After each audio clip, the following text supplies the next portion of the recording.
Dopey. Two guys that hate each other. Just shut your mouth. I hate them. Shut up. Don't be unkind. Shut up, bitch. Oh, very nice. Shut the fuck up. You're a fine bunch of bullies, aren't you?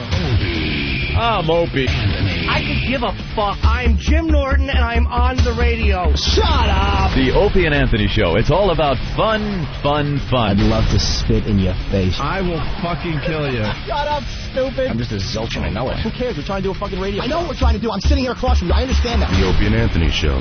Despicable asshat. And these dummies that work for us. You guys stink. Ben looks like a tall baby. Always laughing in the wrong places. Ben, where's the coffee? You rock. Hopefully he's going through a car wash with his mouth open. And there's Steve. Steve is a piece of garbage. And you stink. You are cordially invited to a robbery rape. This is family entertainment. This show is a disaster. The Opie and Anthony Show. If you have any poo, fling it now. But enough of this palaver. Let's get the show on the road. What has happened here was caused by a force which, up until a few days ago, was entirely beyond the scope of man's imagination. An unknown which at this very moment still prevails and could at any time lash out with its terrible destruction anywhere else in the world. There were once many people here who could have told of what they saw. Now there are only a few. Emergency hospitals were overflowing with the maimed and the dead. For the living, the horror of last night was over. The only thought left was the paralyzing fear that it could happen again today. Or tomorrow. For some of the victims, there was hope. For others, there would be no tomorrow.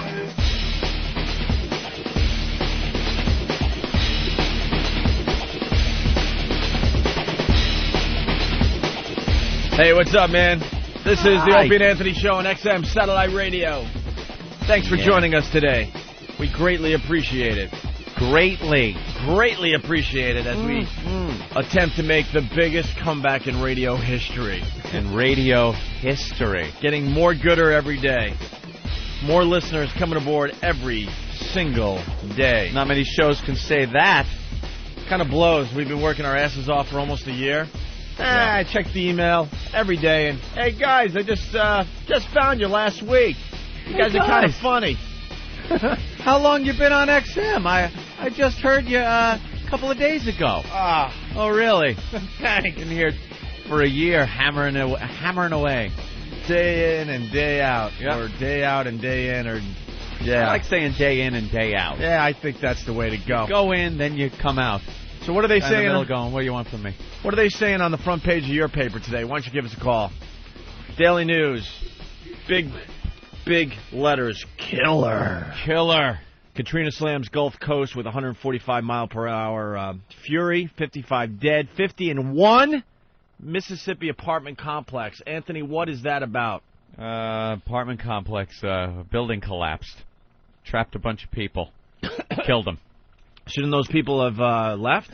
Well, obviously, yes. Those people should have left. Were they in a dangerous area? Yes, they were, right on the coast there in Mississippi. But if you watched the news, you might not have known that was a dangerous area because they were so busy hyping the cereal bowl-like New Orleans that... I like to say Nolans. Nolans? Nolans. N-A-W-L-I-N-S,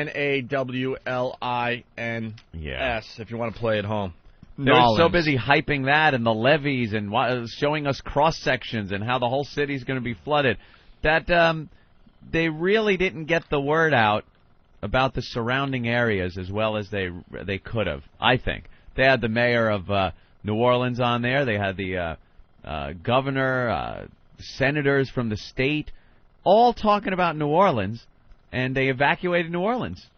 But the surrounding areas, they didn't mention them much. And that's where you're going to find most of your dead people floating around in Mississippi. Well, just before I left for the show today, I was watching one of the news channels. They're all the same, so I don't even know which one it was. And they said that bodies are floating down the streets of New Orleans. Really? Of New Orleans. A tree right through her head. Nah, it's obviously a pretty serious weather event. Of course. No one ever said it wasn't going to be a big, serious weather event, but they really hyped the hell out of that New Orleans thing, talking about how New Orleans wouldn't be the same, wouldn't be recognizable. There'd be a thousands upon thousands of dead in New Orleans. And New Orleans got off pretty easy as far as the dead go, so far anyway. It's flooding, though. They're showing the floods coming in. Not as quickly as they thought, but now some of those levee breaches or water's coming in, and the water's rising even now. You know what the bit would be? To get all the audio of Fox and CNN and MSNBC and the Weather Channel and all the stuff they said was definitely going to happen. Yeah. They weren't even like saying, well, this could happen. They're like, no, this is exactly what's going to happen. It's going to be catastrophic. Thousands of people are going to lose their lives. One guy was saying that it's like our version of a tsunami. Yeah. New Orleans, as you know it, will cease to exist. Remember all that stuff 2 days ago? Of course I do. And now, I mean, like we keep saying here, it's serious, but it's nowhere near what they said it would be. What they said. Lot of flooded houses, though. They're showing people now that the sun is coming up, they're showing people on the roofs of their houses. There were people that had to go into their attics with axes and chop through the roof so they can get out on top of the roof, and they're waiting for help to come in. And then, of course, there's the Superdome. There are the people that took refuge in the Superdome, and that the conditions inside the Superdome are deteriorating. They're saying that 2 people in there have died, and they said the smell in there is unlike anything you can imagine. They can't let people out to get fresh air yet, and it's really building up quite a stench. It's disgusting, unsanitary conditions in there. And they're having quite a problem in there in the Superdome. The roof, a big section of the covering of the roof came off. A lot of holes in there. I thought there were only a couple of small holes. They showed some pretty big holes in the roof of the Superdome, and water must have been pouring in there. And somebody that took shelter was quoted as saying, "I could have stayed home for this." Oh, really? So, yeah. No, you couldn't. No, your house would have been gone. Your house is underwater. Your house is gone, sir. Well, we have a Superdome song by Dave. We should get right to it today. Dave? Who's Dave? This guy Dave, a faithful listener of the program, sent this little ditty in about the Superdome and riding out the storm with everybody else at the Superdome. I was born and raised in New Orleans, but hurricanes are coming. I'm seeking shelter in the Superdome. Me and 10,000 black folks call it home. Gators, snakes, and fire ants, the town's a living hell. Shit pipes filling up our homes, still smells better than the folks in the Superdome. Ain't nothing super about it. Does anybody here speak English? Next time I'll look for shelter in a jail. Now I'm fighting for my life with Tyrell. Oh Tyrell, please release me from this hell. Flood my city, burn my home, but take me from this place called the Superdome. Yes, choke me with those big hands in the Superdome.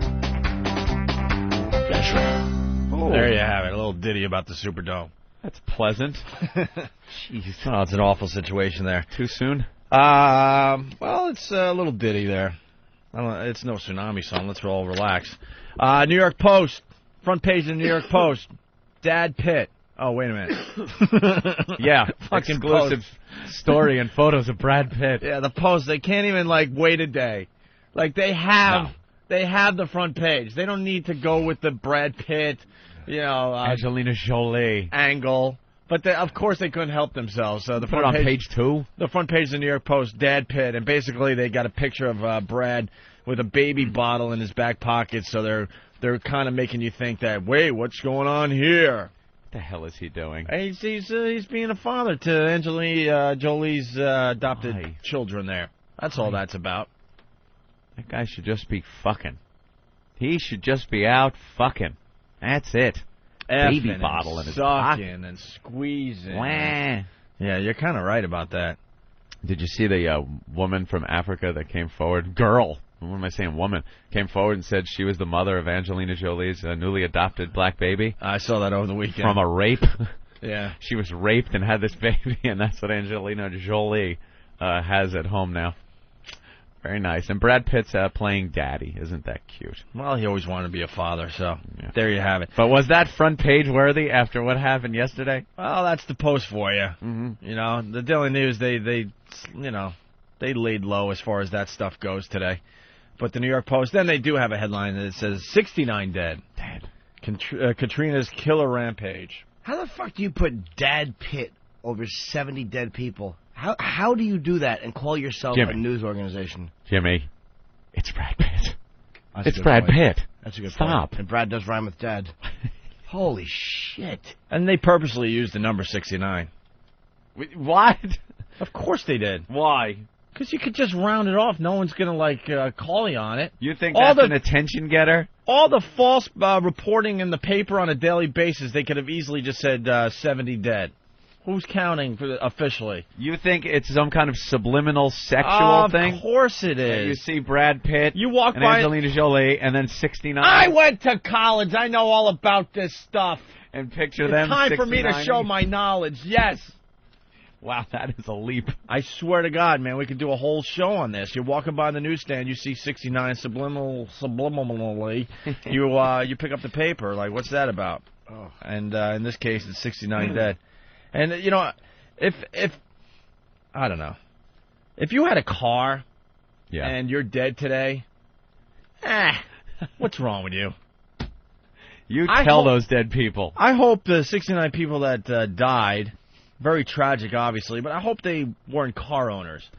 No, I think they're very impoverished people. Because if that you had a lived on the car coast. and you have cable TV, hello, what are you waiting for? There was pretty much no excuse if you knew what was happening. Like, I see all these To be cars that are, like, up to their rooftops. I'm like, Why weren't weren't they they used? Why weren't they used to drive the fuck out of there? Exactly. Leave.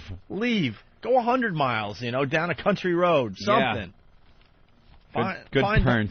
Find higher ground for your car. Mm-hmm. Or maybe these are the people that just were really, really hungover and just didn't feel like moving their cars. That could be too. You did make a really good point just before we went on the air, Anthony. The media has changed, with 24-hour news and satellite TV and cable TV, up-to-the-minute updates, even though they're just in telling fairy tales, basically. Yeah, speculation. But there was a time that, you didn't have this. You just didn't know. I mean, back in ye olden days, you would just be there at the beach, maybe. You have your house on the beach, you're in New Orleans, wherever it was, and you'd be like, oh, it's raining. It's raining pretty good. Oh, this storm, it sure is getting dark. And then before you know it, you and everyone else that lived there was just swept into the sea. You know? How odd would that be? And you wouldn't know if it was a rainstorm or one of these hurricanes that Grandpappy would tell you about. They had no clue when these things were rolling in. Now you get all this advance notice. There's no reason anybody should have been left at the beach, sitting there waiting for a big wave to come in or a storm surge to drown you. Right. I guess that apartment building collapsing, they probably thought they were safe in there. But it was. I heard that was right on the water also. I mean, what the hell? Pretty big apartment complex. One whole part of it collapsed, and that's where most of your dead people were. So far, around. Yeah. I would probably feel safe in an apartment building, like any type of a concrete structure. That's Not like that. right on the water like that. Especially, that was in a part of the state that really got slammed. With the maximum winds. But I don't know. You just leave. Yeah, I love these defiant people. I'm not leaving. Remember that guy on Mount St. Helens? Remember that old codger who sat there and I'm not leaving? And the press was all over this guy because Mount St. Helens built up for quite a while. And they made a celebrity out of this guy.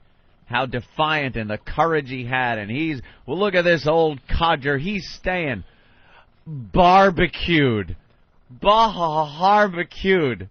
a crispy ash consistency and then blown away. You can't play chicken with nature. Oh. Get the fuck out, stupid. People think it's something like, well, look at me, I'm gonna stand up, I'm an individual, I'm not going with the masses, and I'm staying with my house. All right, bye bloated body floating past you in a canal. Yeah, way to have respect for the mountain. Yeah. It's ready to blow, but you'll show it.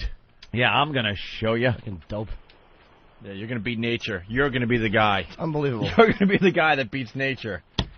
Let's say hi to Chris in Jersey. Chris, what's up? Hey, little Jimmy, morning. Hey. Last night, Fox News did a bit with the weather forecasters that weren't so fortunate. They had a guy clinging to a mailbox with 90-mile-an-hour winds. The mailbox is peeling away, and finally he's like, guys, I've got to get to a safer area. And the next one was a guy in about 4 feet of water hanging from a cable, just getting blown away. And then Fox News reporters come back. They're like, oh, well, there's some not-so-fortunate weather forecasters. Mailbox guy was hysterical. He blew down the sidewalk into the mailbox, and he goes to grab onto it to steady himself, and a piece of the mailbox rips off in his hand. He lets go of it, and it goes flying down the street. So now he's going to seek shelter where the camera guy is. Where the camera guy is in some kind of an open portion of a warehouse-looking thing. Was it a reporter or just a... It was a reporter. Okay. And the cameraman was out of the wind, but close enough where he could film the guy. So the guy now gets up and tries to make his way into the warehouse. A gust of wind blows him flat on his ass and blew him about 5 feet into the warehouse, where the camera guy had a perfect view of his face. His face was scared shitless. Hysterical. Another great clip last night from, I think it was CNN or Fox, who knows, like Ope said, same thing, was the anchor saying, let's look down Bourbon Street right now and just listen to this wind. So it's a whole let's be quiet thing. The camera's showing the scene. You hear the wind blowing, and you hear the cameraman clear as a bell right behind the camera. I guess they didn't know he was on. He just goes, fucking A. There were plenty of those great moments last night on the news. That's great. Dr. D in Kentucky, what's up? Good morning, everybody. The newspaper here in Kentucky, the top issue is actually not the hurricane. The governor of Kentucky is issuing some pardons. I pardon you to some people who have been on the wrong side of the law in his administration. But the main issue, the headline reads, Killer Katrina roars ashore, and they have this big picture of a street that's flooded. About 40 people, and they all have one thing in common. They don't have any white people on there. Oh. It looks like a bowl of Cocoa Puffs. But one thing before I go easy on your call screener today. I think he messed up when he was trying to patch me through, and I was listening in on him, and I think he's having a bad day so far. Oh, you were able to listen to him screening the rest of the calls? Well, no, he was complaining about something. I don't know what it was, but I think he's not having a good day, so, kind of go easy on him and whatever. But, all right. Thank you, Dr. D. Thank you. Yeah, later. Bye. Anything, Danny? What happened? Do you seriously want to know what I was complaining about? Yeah, go ahead. To know. I have a recorder in there, and we're trying to gather some random gassers for the next round of the fart game, and Nathaniel wasted one by not recording it. And that's what I was upset about. Oh. I do apologize to whoever's name was in Kentucky. That's actually a valid reason. Valid reason to be upset. A misgasser is acceptable, son. Hope you feel better. I love it. New York Newsday, Killer Katrina. Jim is saying, what's taking Delgado so long? The clock is ticking. Right. I bet they're making jokes about Rick writing a song about this whole thing. I want to know what the front page of your paper says today. Give us a call, okay? I am the really Kentucky hard to guy offend. had nothing. This is awful. This New York Post is revolting. Yeah. How bad that is. Brad Pitt. Is an entertainment story about Brad Pitt really... it's very disrespectful. If Brad Pitt was killed or something and they said Brad Pitt killed... All right, but Dad Pitt? And the sad part is... What editor approves that? The sad part is there's no story there, but once again, they're trying to get you to buy the paper, so they figure Dad Pitt, oh my God, did he knock up Angelina Jolie? If you don't and care... it turns out, no, he's just got a baby bottle in his back pocket, and he's helping her out as she raises these two adopted kids. And you wonder why the scumbags in the media are attacked by this show constantly. That's up there with 69 dead people. Is Brad Pitt? There's a photo of Brad Pitt on page 7 with a baby bottle sticking out of his back pocket, and that's what the whole thing is about. Yeah, but put it on the front page. Holy shit! That could have been page 6. Crap drivel. The rest of the drivel. Dad Pitt. That editor. I don't know who you are. I hope you're paralyzed in a car accident. I really do. I hope you're paralyzed from the neck down. New York Post, Linda Stacy's column. One of the many people I can't wait to spit on someday when I see them live. She really is awful. No, I mean the shit she said about my family when we went through our thing. I can't wait to see her face to face. She was one of many. I kept the list. Trust me. Nice. Linda Stacy writes in the Post today, am I crazy or was it tough to believe all those studio-bound TV anchors who begged the handsome hurricane hunks to be careful out there? She does make a good point about that. Mm-hmm. You know, you got these weather hunks, she's calling them. Weather hunks. Out there just trying to get themselves into some kind of dangerous situation. Yeah. And, of course, the anchor people have to say, hey, make sure you're careful out there. Keep safe. We're not going to put any of our people in harm's way. Right. The second the winds really kick up, they are going to seek shelter and get away from the water. And meanwhile, there was one guy on a dock. He was actually on a dock sticking out into the water. Other people in the wind and this woman mentioned something that clip they keep showing, I guess, on CNN, where the guy almost gets hit by a flying piece of rooftop. Oh, really? Yeah, and he goes, whoa, I'm getting out of here. But then they always have to sound like they're concerned for that person and please seek shelter. They're not concerned. Believe me, if we had our own news program and we sent Eric to stand out there, I'd be fucking rooting for something to fly by and smash him in the mouth. A big fence post just right through his stomach. Of course, because that old mayonnaise pouring out of his mouth. Of course, because in the end that will get the ratings up if one of these weather hunks, bid it on live TV. Did you see the old guy drive into the water? No. I've been showing that clip. This old guy is driving his car, and out of nowhere, you just see him drive into this lake that formed in the road. Yeah. And a reporter goes running out to his car and starts actually pulling his floating car back to where the road was. But this car was floating, and the best part of it was the car comes out of nowhere, hits the water, and you see it bob forward and start floating, and you see the brake lights come on. The guy drove right in the water, but until it starts floating, he didn't even step on the brake. But then it's like, oh, let me put down my flippers. They get him out? He was just sitting there with the window down talking to the reporter as the reporter was kind of pulling the car back to shore. Oh, that's and he said, he classic. was like, the road blended right into the water. I just drove right into it. Old people and cars. Ugh. Well, when his brake lights came on, I just started cracking up. What now? Why do it now, idiot? Well, the weather wipers on. They were a little intense yesterday. Yes. You watch as we move forward with this hurricane coverage, because this is becoming like the latest thing, like the car chase thing, just exploded. Yeah. You watch the next hurricane that comes through. These guys are going to come up with ways to show their weather hunks in very dangerous situations. Yep. They've got to. That's why they're going to tie them to ropes so they can be hanging sideways. You watch the stuff they come up with just to beat out each other for ratings. When you're switching back and forth from CNN to Fox, what makes you stop? Is it some guy talking about the how New Orleans is a bowl?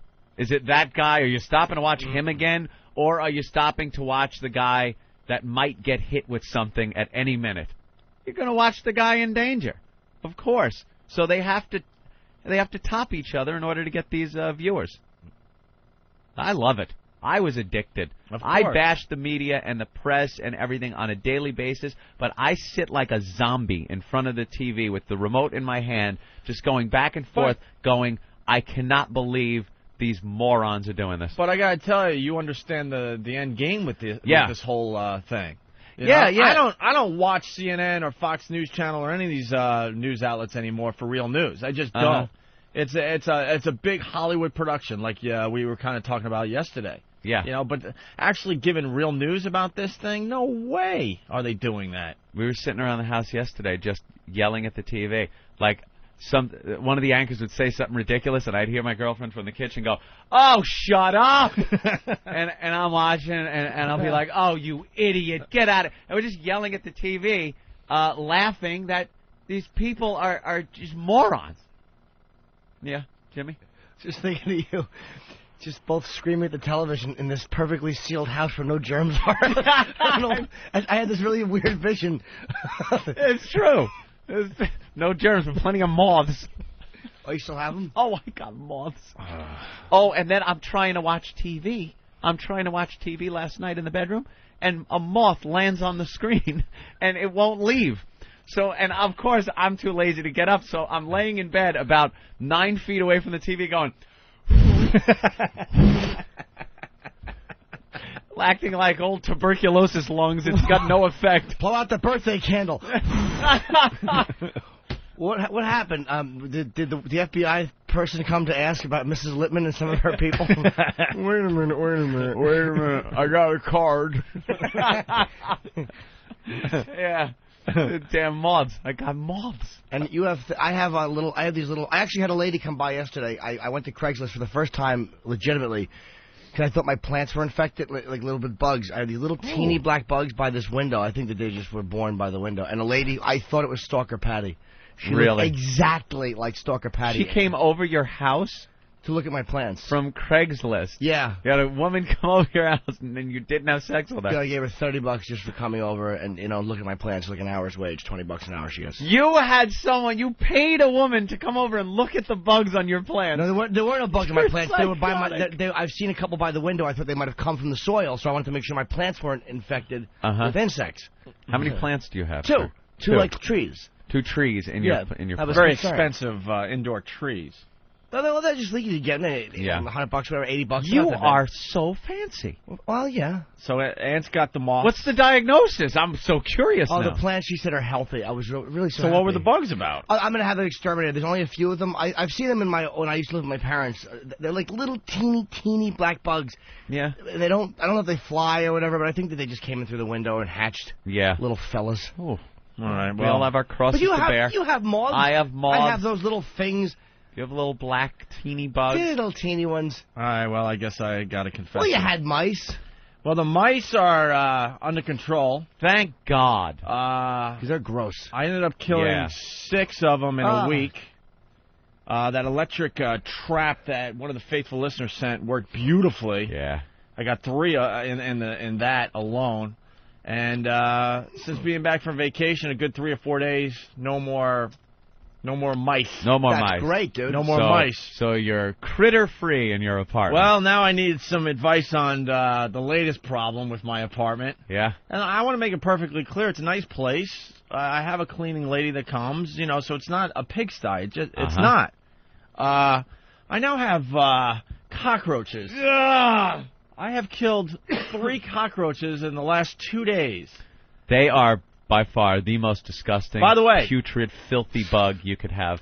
Cockroaches just creep me the fuck out. They look human. They have like human behavior. Yeah, scurrying with that nasty body. Well, I'm sure if you've seen 3 of them, I'm sure there's no more. Oh, no. They usually just hang out. 3 of them will go somewhere. What's the formula, they say? If you see one, you have hundreds. 1 billion. Yeah, that's, I think, what the formula is. I've heard about that.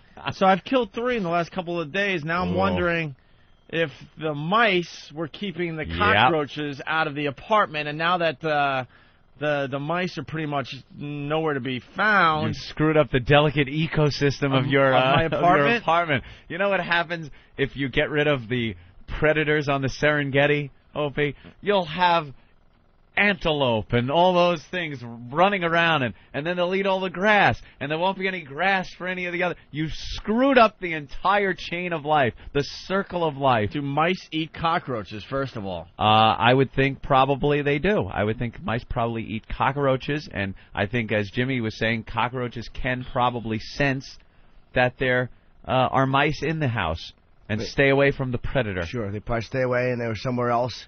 And now they're like, all right, Dumbbell got rid of the mice. Let's go, boys. That's it. Move in, boys.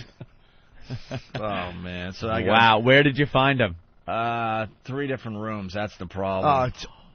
That means kitchen, living room, bathroom. Have you ever seen a living roach nest? I've seen it. All right. I just got the chills. Listen to me. My friend's mother, my friend Kenny, we grew up. His mother, have you ever seen Pacific Heights with Michael Keaton? No. Well, he rents a house. What he does, he purposely infests it with roaches. And then the landlord attacks him, and he sues the landlord. It's like a really weird scam that there are people that do it. My friend's mother owned a house in New Brunswick and rented it to this psychotic Hungarian woman and her adult son. They let it get infested with roaches. Of course you they really did. do want to Hungarian. murder them. Stop. And I went there 2 days after they'd finally been evicted. It's so hard to get people out. It was like we looked behind the stove. Oh, my God. I'm not kidding you. Freaking out already. It looked like, I guess it was a quarter the size of a basketball, and it was a black lump, and I looked closer, and it was moving. It was a living mass cockroach nest. This is after they had already bombed. God, it was damn, there was that's spoiled disgusting. meat on the floor. I mean, this was like beyond where you are, obviously. But I've never. You open drawers and it was so many roaches. Yeah, I just got an itch. I'm So getting many the roaches. heebie-jeebies. I'll never forget as long as I live. So many roaches that it was moving in the drawer. They couldn't hide fast enough. There were too many of them to hide fast enough. They were pregnant ones inside the cabinet. I mean, they're awful. They live in these like weird living nests. So there is somewhere behind your walls a living lump of roaches. Great. That's the way they live. Nice. I'll be out of there soon. James, Great horrid description that was, Jimmy. James in Tennessee. James, were you the one that sent me the electric mouse traps? Yes, I was. Dude, you rock, man. Didn't work good. It's unbelievable, and I've had that trap, 2 of them set for the last 4 days, and I haven't caught anything. So Get out of here. Jimmy Norton was sitting there going like, and do you live in a nuclear factory or something? Why? Jim Norton, Yes, sir. you never talk to me. Every time I call in, you never talk. I'm sorry. I'm just you're talking to so I didn't want to be Ira interrupt. Well, I'm going to tell you about the roaches, and they're the grossest, nastiest things in the world. They really are. We got this white powder, and all it takes, you put a little bit out behind your refrigerator. More than likely, you find them in the kitchen. Yeah. Yes. So you put a little white powder down, it gets on the little legs, smothers the little bastards to death. What's it do to them? Oh. Do what? No, wait, what does the white powder do? This guy's a wreck. I'm sure it takes it back to their nest. Their moving ball nest. let's say hi to Bill in Delaware. Bill, let's go. Hey, how you doing, guys? All right. One of the things you can do for roaches works really well. Get some of that combat gel bait. Yeah. You put it up in the corners of like cabinets, right along the lines of all your cabinets in your kitchen and your bathroom on the inside. It'll work for you. When I used to live in Brooklyn in an apartment, they had an exterminator come in through the whole building once every couple of months, and he would squeeze some kind of shit out of this toothpaste tube-looking thing and put it in your cabinets under the sink and a couple of the other places, nooks and crannies, if you will.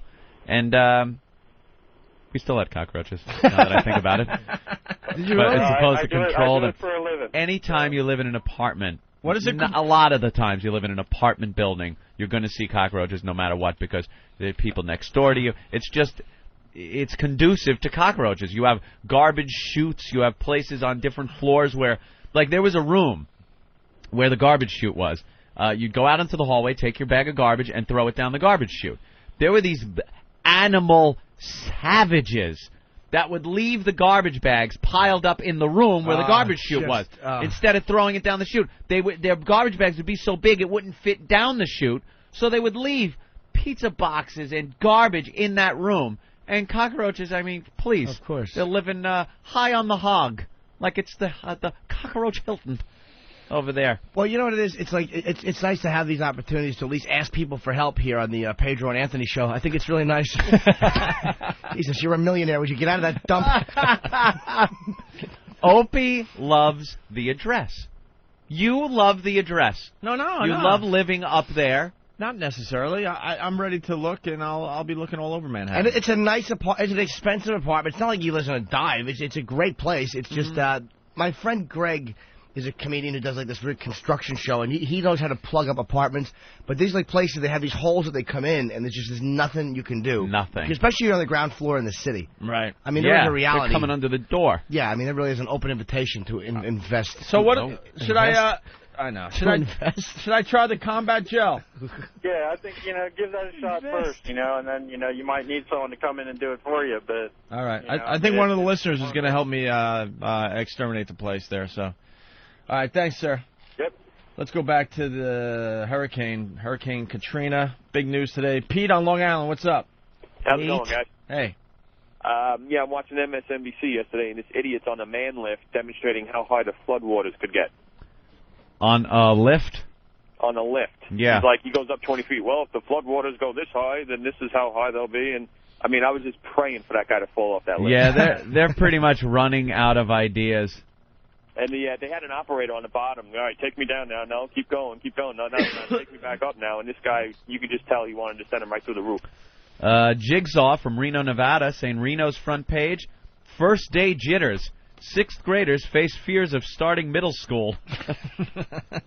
And then a little article on the side about Hurricane Katrina. Right. Well, this is how Nolans is reporting it in their newspaper. Catastrophic. Big letters. Storm surge swamps 9th Ward, St. Bernard. Lakeview levee breach threatens to inundate the city. After the mighty storm came the rising water. Flooding wipes out 2 communities. So that's how Nolans is reporting it today. Yeah. St. Louis, chaos, calamity along coast. So. Calamity. I don't see that word used much. Use crab apples to rid roaches. Here we go. Crap, what year is this? White powder is highly toxic. Dude, white powder. All right, we'll go to this guy. Eric, what's up? Hey. Hey. I was watching the Weather Channel yesterday. Did you see that clip where they showed this oil drilling platform that was in, I guess, like Mississippi Harbor, came loose from Anchorage and drifted and got caught under this bridge? Yeah, nailed it. Wow, I mean, nailed the 100 bridge. feet tall. Wait, what was that about, Ant? Yeah, but one of those big oil rigs, or oil platforms, shook loose, and it went down a river and smashed right into a bridge and got jammed under it.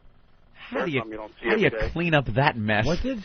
A big oil rig. Oh, my God. One of those offshore oil rigs. Yeah, they got their hands full down there, that's for sure. Wow, they're showing the Superdome now. Uh-oh. The roof is not good. Yeah, the roof really peeled back, and bigger holes than I thought. Yeah, the top is a mess. And then the Hyatt, did you see the hotel? That whole side of it, every window was blown out. Every single one, the whole side of the hotel. Well, had people was stayed in the hotel or had they left? A lot of people were in there. Yep. I would have felt safe in the Hyatt. You would think, but that whole side was just glass. It's one of those hotels that had complete windows on the side like that. Just leave. Here's the front page of the Boston Herald, Anthony. They have a little thing. Sox? Is it a Red Sox story? They have a tiny little headline dedicated to the hurricane. It says Katrina's wrath. And then the big headline is abandoned. As frantic families search for him, hospital let vet's corpse lay in morgue for 2 months. That's their big story? Yeah. An old vet. Sure it isn't a Yankee thing they have in there somewhere? Maybe Ed Figueroa was busted for a DWI? Those obsessed shitheads. That they are. And something kind of funny happened on CNN yesterday. CNN Daybreak. The weather geek there lost it.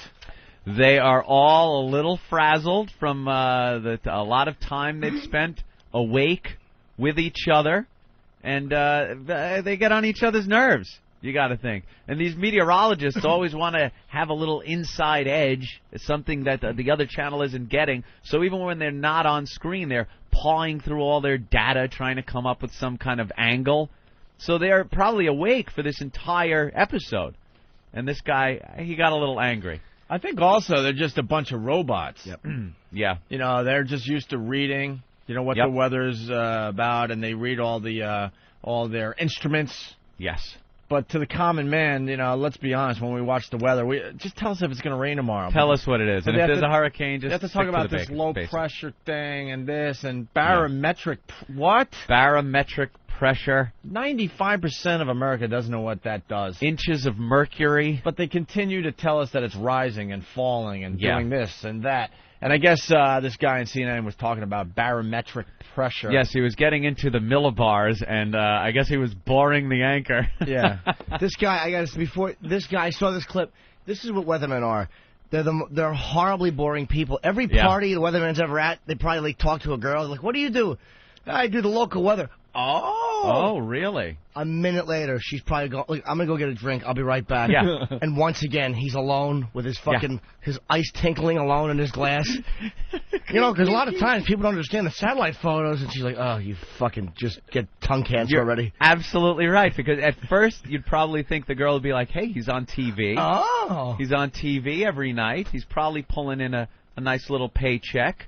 And then when he just goes on and on about a frontal system and low pressure, do you know the counterclockwise rotation around a low? Yeah, okay.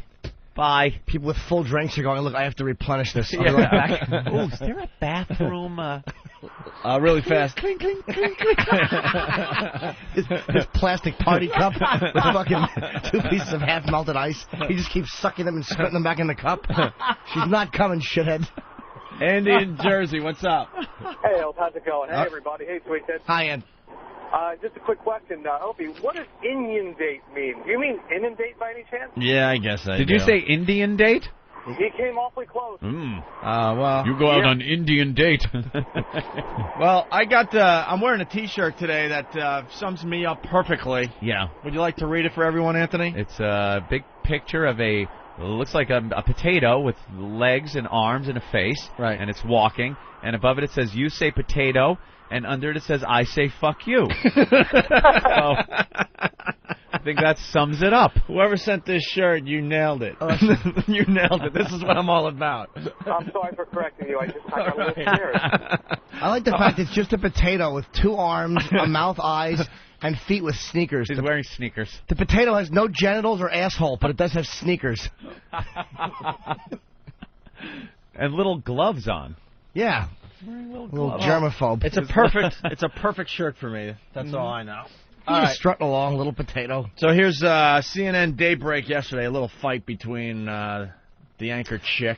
Is this video online? Did Steve put it up? I think so. You got to see the video too. The audio's great, but the video where this guy, you could tell he really gets angry because when you hear him raise his voice, he takes the papers that he's got in his hand and throws them on the ground. He's disgusted. Oh, I didn't notice that. Oh, yeah, he is so disgusted. I noticed her phony anchor smile stayed on. Yeah. Okay. And then at the end, he tries to make it sound like it was, he was kidding around. But he wasn't. Wow, was he pissed. He was not kidding. Oh, it's up on the line? Very good. All right, here's the audio. But the storm was 902 millibars. 902. 902 millibars. Yeah, and this guy had been going on about this for some time already when we come into this clip. Raise your hand in your car right now if you're still with this weather guy. You understand what that means. No one in the room is raising their hand. What the... I just know it's very low pressure. It's, Why don't you explain millibars? It's the amount of actual atmosphere that you have above you in any given area. A low-pressure system means that there is less weight of the air, actual air, and it's measured in inches of mercury, which would then push down on this tube of mercury and push it up the other side and let you know how much actual atmosphere is above you. The less atmosphere above you, the worse the weather is going to be. Low pressure. Look around the studios. I just counted 5 people scratching their heads during your explanation. Oh, no, it made perfect sense. I now know why you have no friends. I thought millibars were bars where they serve beer. And how do you know this, Anthony? Just watching the Weather Channel. Forget Aristotle and fuck Socrates. Here comes Professor Anthony. Millibars, yes. If one more person writes in and tell me that slurp is a symbol, I will shoot you because it is a slurp, and I know it's a slurp in the middle of that song. There's a little symbol thing in there, but I hear slurp also. Do you know when you're a weatherman and you resort to saying 902 millibars, you should then take out a brown paper bag and pull a Bud Dwyer.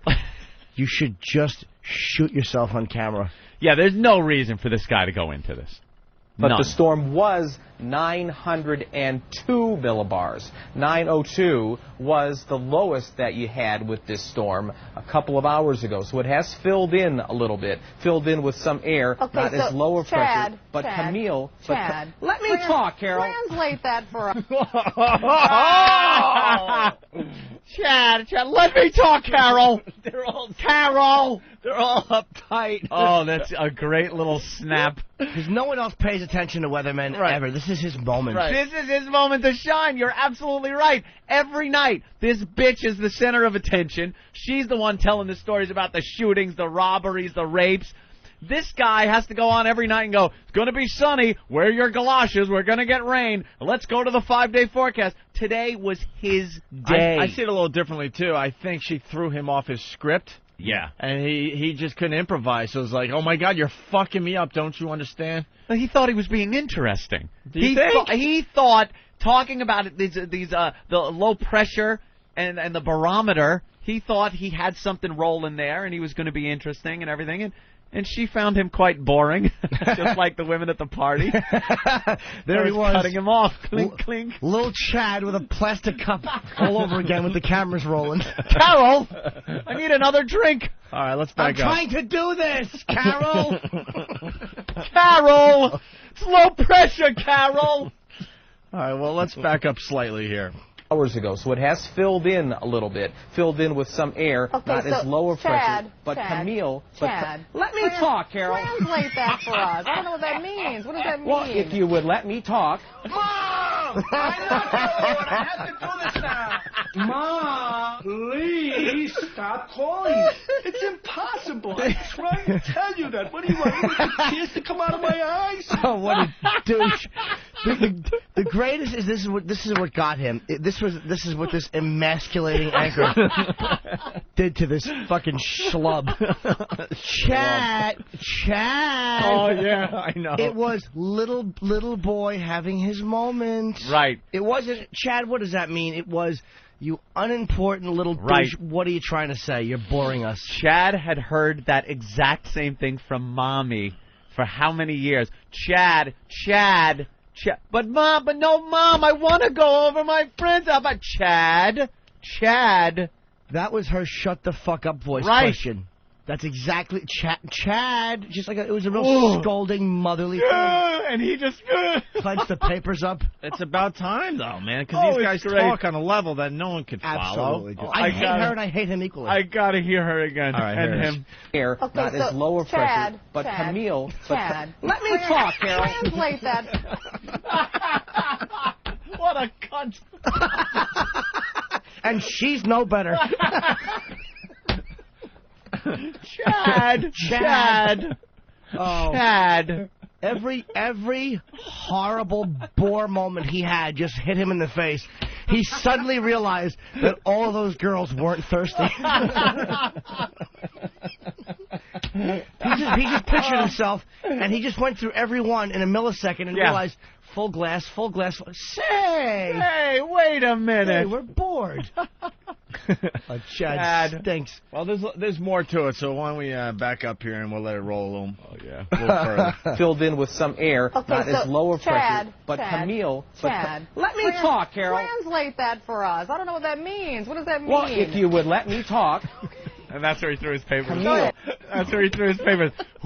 This video is up on OpieandAnthony.com, by the way. And I love the way he keeps trying to talk through her. Yeah. Like she's like, Chad, Chad, Katrina, and then he just finally can't handle it. What, cunt? What? The best part is he walks off camera. Yeah. And for a split second, I'm thinking, is he going to attack her? Oh, yeah, just choke her out. Why don't you do the weather, Billy Boy? Yeah, why don't you do it? Oh, you want to do that again? I love these people Eric when they suggested snap. that. You got Hawk that is clip? good. All right, we'll play that clip. Hawk is good. It is one of our faves. All right, here we go again. We got to I keep love backing it. up. I love it.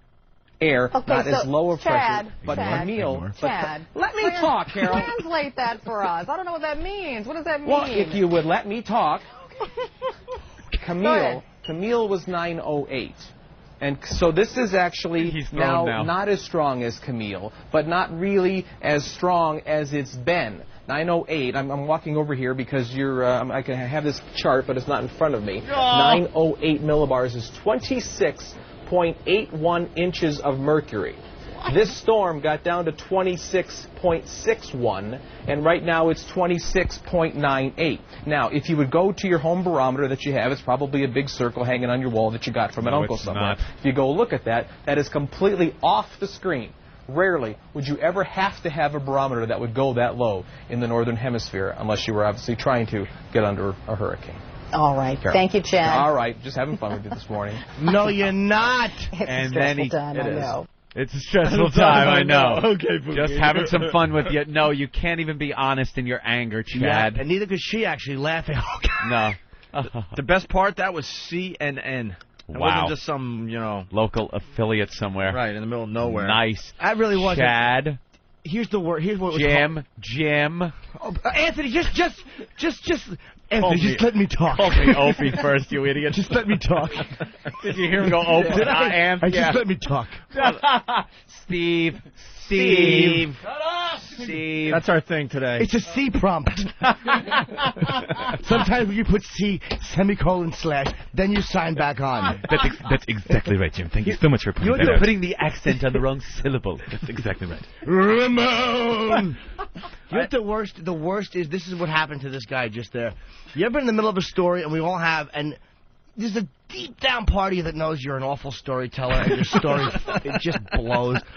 What she said to him was, Chad, this story sucks. Right. And he went, come on! And then he was like, oh my God, this story really fucking is awful. She heard the people switching to Fox. He had to finish that awful, uninteresting end. If you had these, and it would drop, and your home barometer, and he knew he had nothing. 26 inches of mercury as opposed to 24.3 inches of mercury. Like anyone is listening to that babble. He would have been justified in snapping if right after that he said, look, and when the barometer drops, your teeth blow right off. That would have been, okay, he was going somewhere with this. At least it had a good, strong ending. Oh, Jesus, did he just peter out?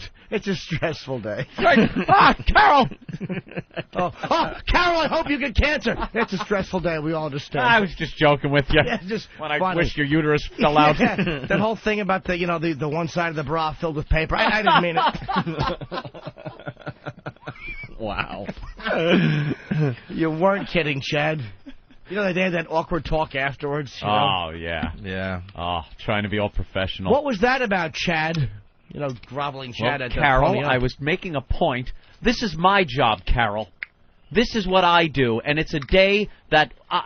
it's my day, Carol. All right, Chad. Oh, he just fell apart at the end because she pointed out and she hit him with the bell of clarity that his story stunk. Right. And he was pissed about it. Oh, and it did. Right on, Carol. Good call. Good call, that fucker would Carol. have babbled for another hour. He would have just yapped. Barometer. And you know when she was with her friends or the coworkers later and Chad wasn't around, she was just like, he was babbling on. I thought he was going to go forever if I didn't stop him. He does this on sunny days, and Yeah. it was just, I'd heard it enough. I I'd couldn't had hear it. enough today. I could hear, like you said, the dial's changing. People changing over to Fox, and I wasn't going to allow him to continue babbling And he like that. continued with the Miller Bar angle. He still kept going, Carol. All right, here we go. Let's say hi to Jeff in Nolens. Jeff, what's up? Yeah, my brother Mike is inside the stadium there in New Orleans. Okay. And I talked to him about 30 minutes ago, and he just said, Papa Booey, Papa Booey. Ah. Papa Booey. Oh. And I said, what? And he goes, Papa Booey, Papa Booey. And I said, huh? And he goes on, and he just said, Papa Booey, Papa Booey, Papa Booey, Papa Booey, Papa Booey. And I said, really? And he goes, Papa Booey, Papa Booey, Papa Booey. Wow. That was it? I pray that he was mocking the whole Baba Booey thing. You got to hope for his sake that he was just goofing. Because for anyone in 2000... Where are we? 2005? 2005, yeah. 2005? Baba Booey, Howard Stern's penis, Baba Booey, Baba Booey, Baba Booey. Kill him, Fred. Talk on and on about how you invented radio. Kill him, Fred. All right, well, you got us. All right. I don't know what to do now. Doe. Quick, dump out. Doe. Don't let that go over the air. Doe.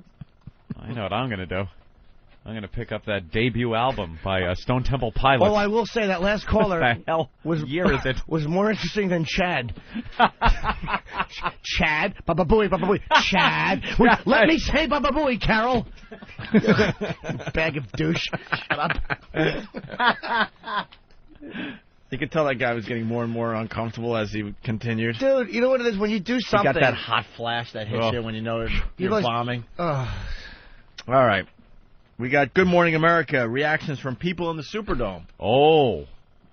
We're talking about the Superdome, which received a lot of damage. It was considered a safe haven, but David Muir tells us, boy, it was anything but safe at one point. It was shortly after 7. The howling winds were peeling back parts of the roof. It began pouring inside. And for the 10,000 people sitting underneath the massive metal roof, it was an incredible and frightening sight. I was hoping that it wouldn't collapse. Sounded like a tin can ripping open by the can opener or something. And we've seen a light from the top of the ceiling. You can see the light from the outside coming in. And water was coming everywhere. It was raining just like it was rained outside. Definitely was frightening. At home, when you hear that kind of noise, you can move and get out of the way. Here, the roof is so huge, so heavy. It's a hellhole. It's very miserable in here. And authorities hope to move the thousands here to other shelters.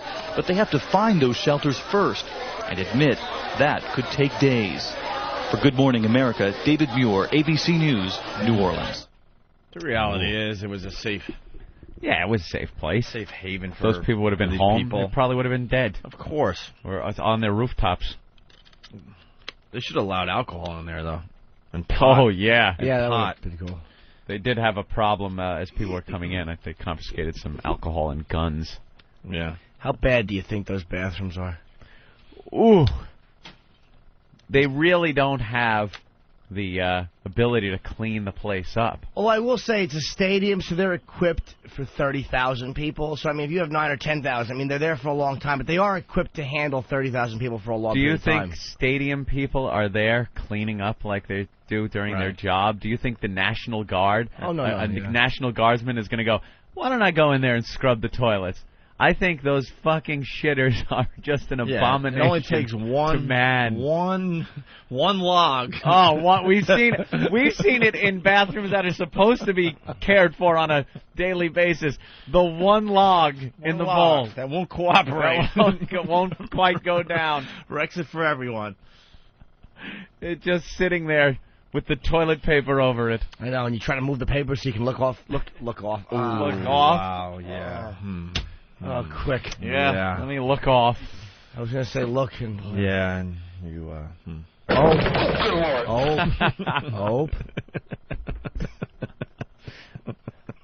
Let me finish. Carol. Carol! Just the way he kept trying to barrel through her castrating voice. And then he couldn't. He just couldn't. Chad. It was every girl from high school. It was his mother. It was millibars. Chad. Mercury and low pressure. Clink-a-link, millibars. Clink, clink, clink, clink, clink. With that stupid pointy stick with a lime on it. And he knows he can't go and refresh his glass because she'll be gone when he gets back. Oh, of course. How many times he has just sucked on ice to keep her from walking away?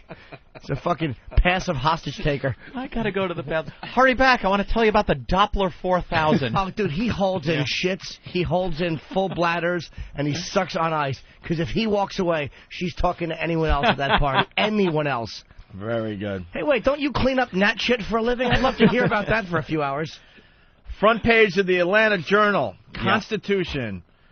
Swamped. Gulf Coast walloped. Twisters lash Georgia. But they have the best picture so far on the front page. Most front pages, they're showing, the rising water with people in rowboats and stuff, right? This guy's on a jet ski with a fireman as a father is handing over his newborn baby from a rooftop. Nice. That's the best picture I've seen so far. Onto a jet ski. Onto a jet ski. We were talking about that, how cool a jet ski would be. Oh, hell yeah. Just ripping it up. Hit a stop sign or something. South Florida Sun Sentinel. Death, destruction, scores killed as Katrina pounds states along Gulf Coast. And they have the people on the rooftops as well with the boat. And it goes on and on. Yes, Anthony. This just in. Reports that the Superdome bathroom toilets are not flushing. They have stopped flushing because of the flooding that's gone on. So, wow. That sure conjures up an image. Man. Ooh, what do? How you get a few thousand people? How many did they say? 10,000? Is that real, or is that one of our things we're doing? No, I'm getting multiple reports of that. You know how long story that line must be to the CNN. bathroom? There's a line. A line to go in there and sit on what? They've got to be full to the tippy top. I've seen right them. to the brim. Woodstock 94, when we performed, they had in the Porta-Johns, and there's some of them in the public area, because we stayed at the Yeah. artist tent, it would You pile gotta out. tamp it down before you. It was almost like the sea level had gone down, and you could see the tip of the mountain coming out. That's exactly what it was like. It was the top of a yummy sundae poking out. That is disgusting. And the stink that's got to be in there. It's just people that are just sweating because there's no air conditioning. 10,000 people, no toilets flushing. Wow, that is brutal. What are they going to do? They're supposed to, and now a lot of these people don't even have homes to go back to. Yes, stinks. So they got to hold them in there. Thank God the holes blew in the roof to maybe ventilate it a little bit. They're lucky they have the Superdome. I mean, those people would have been fucked. Dead. Yeah. Yeesh. Panama City, Florida. Their headline, Crescent City flooded. Katrina, not quite the doomsday machine Nolans dreaded, but Category 4 storm leaves its mark across city and rest of Gulf Coast. See, that's a real paper's headline. And almost every paper talking about how gasoline prices expected to surge. Of course. These scumbags, these vultures, they're going to take advantage of it. So, we have a montage of reporters covering the hurricane outside, Anthony. I saw this tape on TV today. It's pretty funny. Let's see if the audio works here. So bringing folks up to the minute coverage on a hurricane is no small job, but it's a job that's harder on some than others. There were so many reporters out yesterday trying to give you some sense of the ferocity of the winds and how heavy that rain was. And so let's take a look at what some of them went through. I'm just looking to make sure we're not going to get whacked in the head with anything. We're making our way over here. Whoa, there's broken glass. Starting to come in. Just slide down. We're just near the border between Mississippi and Louisiana.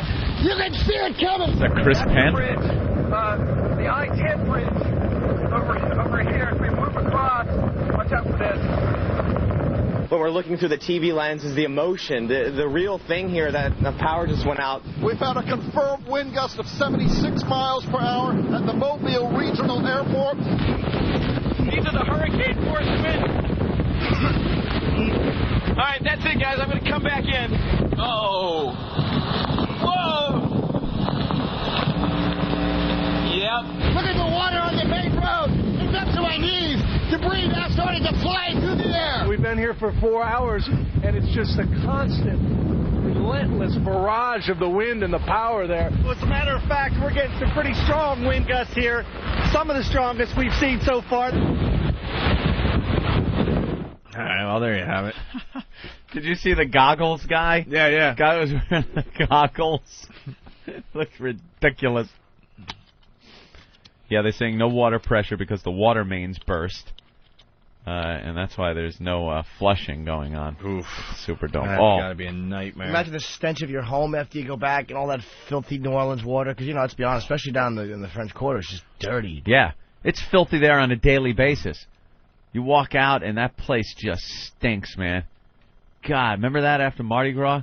Mm-hmm. The next day when we're pulling our luggage down the street and it just smelled like stale beer and vomit. They clean up quick there, though. I'll tell you that much. Yeah. They was impressive how fast They don't mess around. All right, we're going to take our first break. Wow, we've been at it an hour already. What is Patty doing here? She got gifts for us.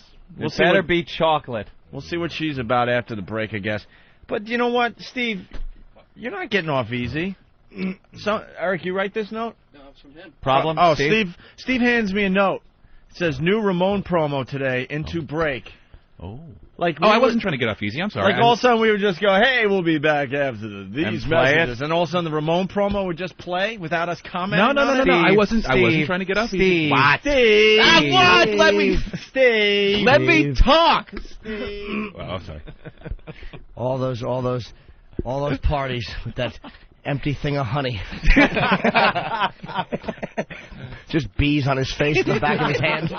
No one talking to him. Mama Bear walking away. His empty bowl of porridge. Wow, now they got the helicopters getting people off the roofs. Nice. Wow, look at that. All right, well, Steve, we want to hear the Ramon promo. Okay. So we can comment about it. Oh, well, you want to do it afterwards then? No, we're going to do it right now. Okay. No, Opie, you made a mistake. This is, they're just playing Black Hawk Down.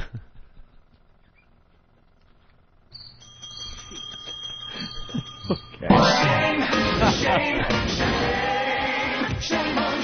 thought it was funnier than that. It's actually funny, but it's also like... All right. We got to get that gasp sound effect where everyone just goes, the whole crowd. We used to have that one, too. All right, Nathaniel, let's debut the brand new Ramon promo here as Steve's in studio. Golfing is a wonderful way to spend an afternoon. A true test of dexterity, skill, and, seems to have landed in some dog mess. Oh, not again. Ramon, wash my balls. I liked it, except for the fact that you said dog mess. What? Dog mess. You could have said dog shit.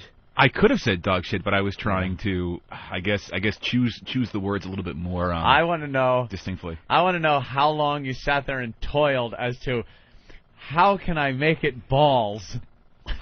Like he's just one ball goes in the shit. I gotta have this motherfucker tee off twice. He wakes up. Interesting you should mention that because I really agonized over that. Agonized over. Clean my ball doesn't make sense. Yeah. He's got to do it twice. Yep. He wakes up hearing the punchline. Yeah, I do. He's absolutely right. Over the vacation, I was driving. He toiled over that. I was driving to pick up the mail in the P.O. box, and I said, you know what? I got to figure out how to get him to say, Ramon, wash my balls, or Ramon, clean my balls. And for 2 days, I was setting up the scenario, and one golf ball didn't make sense. So it had to be 2 golf balls. So he had to tee off twice. You didn't really give him much time to tee up the ball. And, but you know what it is? It's a home driving range. It's a home driving range. Oh, is it? So he's there, and I guess what's the proper term? Chipping or slicing? I guess it's really not in the air long before it hits. Right, he's just chipping some golf ball. Exactly. So it's so that's where it's going before it hits the pile of dog crap. And why is there dog crap on his driving range? Because he's got a dog, and sometimes why hasn't Ramon cleaned up the dog shit? Ramon's getting lazy apparently. So. So, you know, right. So he's psychotic. Among Ramon's responsibilities would be, of course, to clean the dog shit off the golf course, but today he hasn't, so he's got to wash the golf balls. Right. Of course. And was it 2 separate piles of dog shit that he hit? Yes, indeed it was. Wow. Yeah, no, he's not because. Now I would assume the place is littered with dog shit if 2 separate balls actually hit dog shit. And how could he tell immediately that he hit dog shit? You don't hit a ball 5 feet. You hit it 100 yards. How could you see? Well, that it was in dog shit? If you listen, really the ball was not in midair that long, so it really obviously hit. Now I got to hear it again. Yeah. All right, let's hear it again. This is the brand new Ramon promo. Golfing is a wonderful way to spend an afternoon. A true test of dexterity, skill, and, seems to have landed in some dog mess. Oh, not again. Ramon, wash my balls. So what is he swinging it into a wall of dog shit? Oh my God! Oh, look at that! Yeah, there's the guy running for the old guy. Look, he's stepped on his brakes. Oh, there's the brake lights. Oh, yeah, dumb old codger. Yeah. They've been playing that clip on CNN. The old guy driving into the water.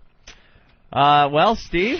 All right. I like it. It's a little weird, the whole 2 piles of shit, and because so many out of of these it are a normal. little. Yeah.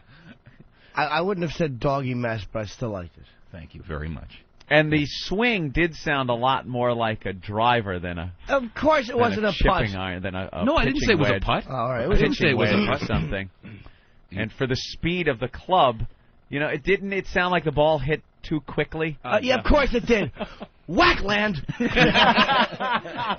Well, no, it was in the air for maybe a second and a half, so that gives it what, a good maybe 30 yards. No. It did not at 10 all. yards? No. A second and a half would go a lot further than It would Really? go, and he'd be lofting it in the air. It would actually be in the air pretty long in a high arc if he was chipping and swinging this club that quickly. Well, maybe he's not that good. Maybe it's actually going off to the side a little bit. Maybe he's got a slice. Or And maybe he's very slow in his life, except for that part, because he talks very slowly. Right. I'm going to play golf. Hit chip, hit chip. Now, Ramon. All right. Thank you, Steve. That's good. Very good. I heard yesterday they broke it down to 1 toilet per 100 people at the Superdome. Wow. That's coming in through the instant feedback. Hey, When we get back, we'll talk to Stalker Patty. She's got gifts for us once again. Obviously, she needs some attention. We'll give it to her next. Ugh. There was something else, something big after the break. What? I say potato. What, Hawk?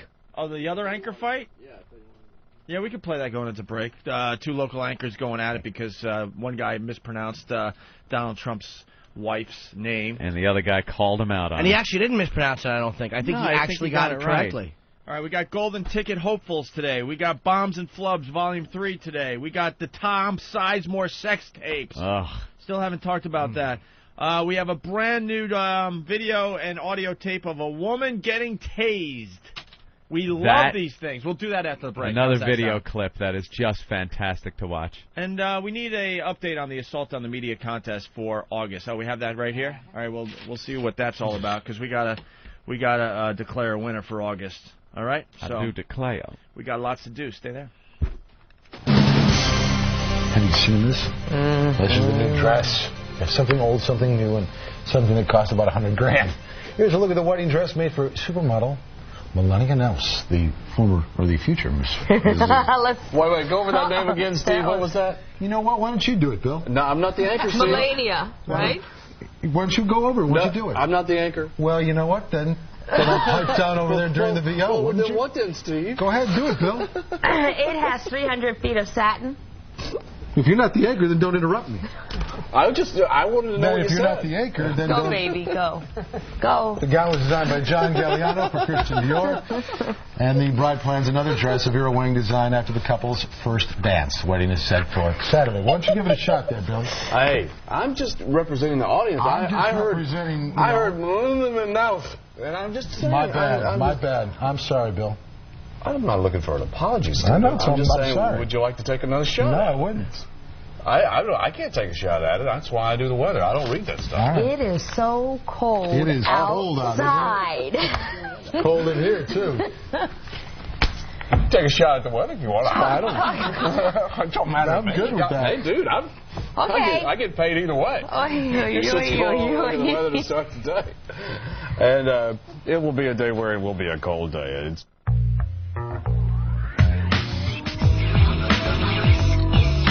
The virus is inside us.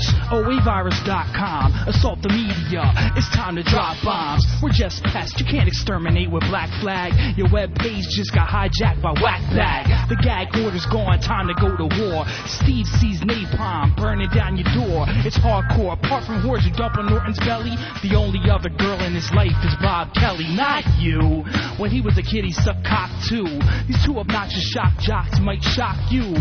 Ass coward. He don't want to get involved. Slip in your PJs and light a Java log. Spread the virus. Spread the virus. Spread the virus. Spread the virus. Spread the virus.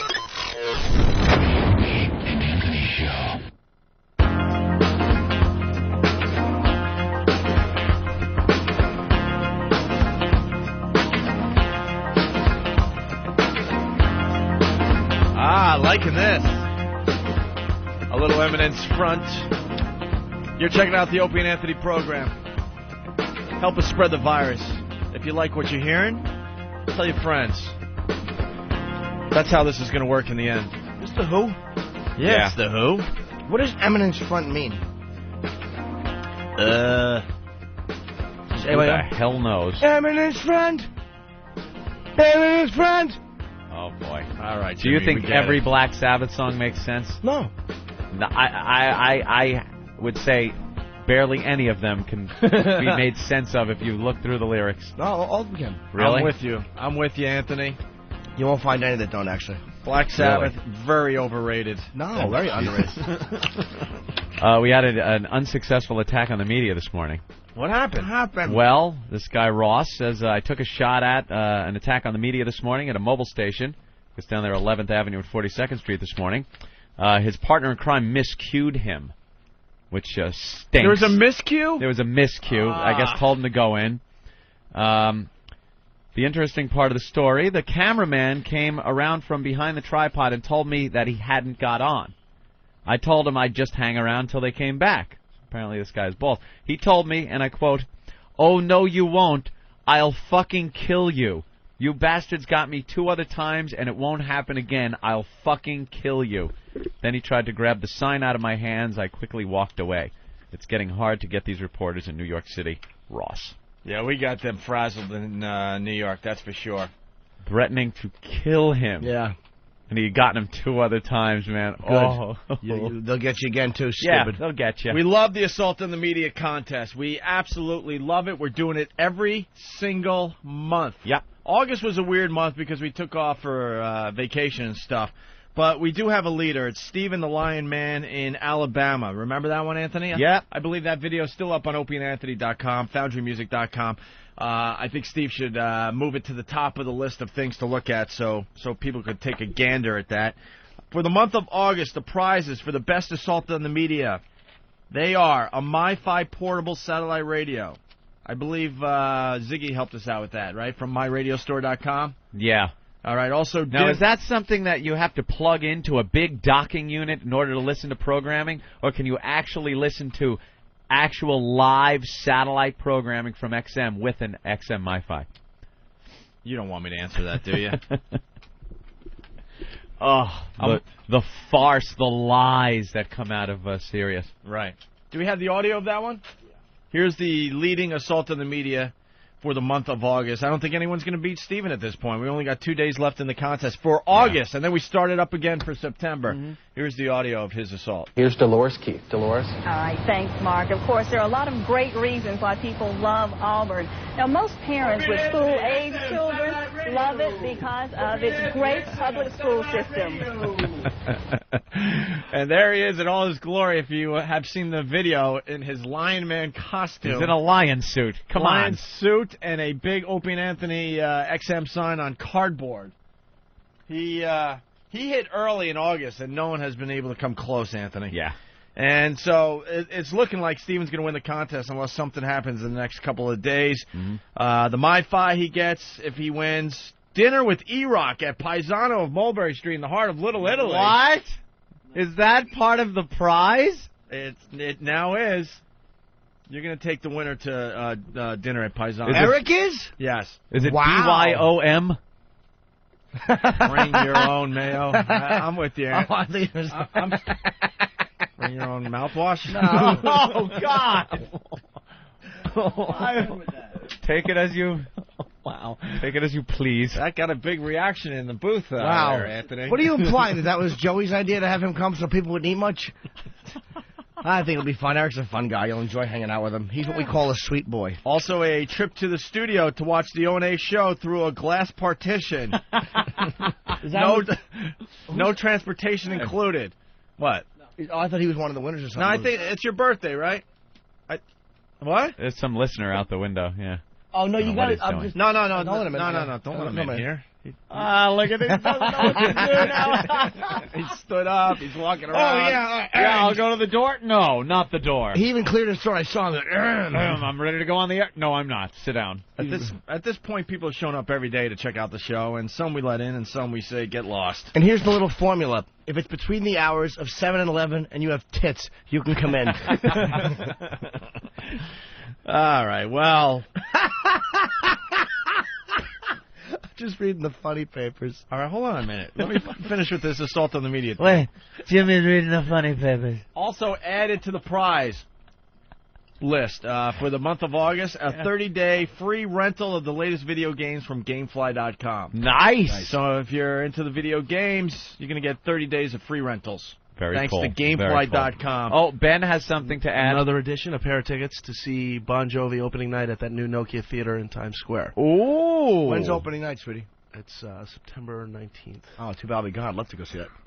But the problem is, if this guy wins from Alabama, he's going to have to get his ass to New York to win all these fine prizes, right? Well, this contest, as we move along, will get better and better, and maybe we'll get a sponsor that'll actually fly people in to do all this stuff, But still, at the worst, the guy will get the MiFi. He'll get the 30-day free rental for video games, courtesy of Gamefly.com, and the other stuff if he could get his ass to New York. So there you have it. Anthony, we did have 3 assaults on the media during our vacation. Yeah. A megaphone was used in all the in all the assaults on the media. I love that they're using the megaphones now. And these videos are up on opieandanthony.com and foundyourmusic.com. All three falling just short. Yeah, there were some errors made. A few people didn't quite know what to do. Panicky Pete's. So, yeah, they don't. I don't think these are going to be in the money. These are all from Sonny Forelli. We were talking to Sonny Forelli yesterday on the program. Well, here we go. WHDH, Dan Housley again. Versus Sonny Forelli. 19's Dan Housley is there live. Dan. Well, as you can see, the streets are crowded with Stones fans, and they're all happy with what happened and didn't happen. Opie and Anthony.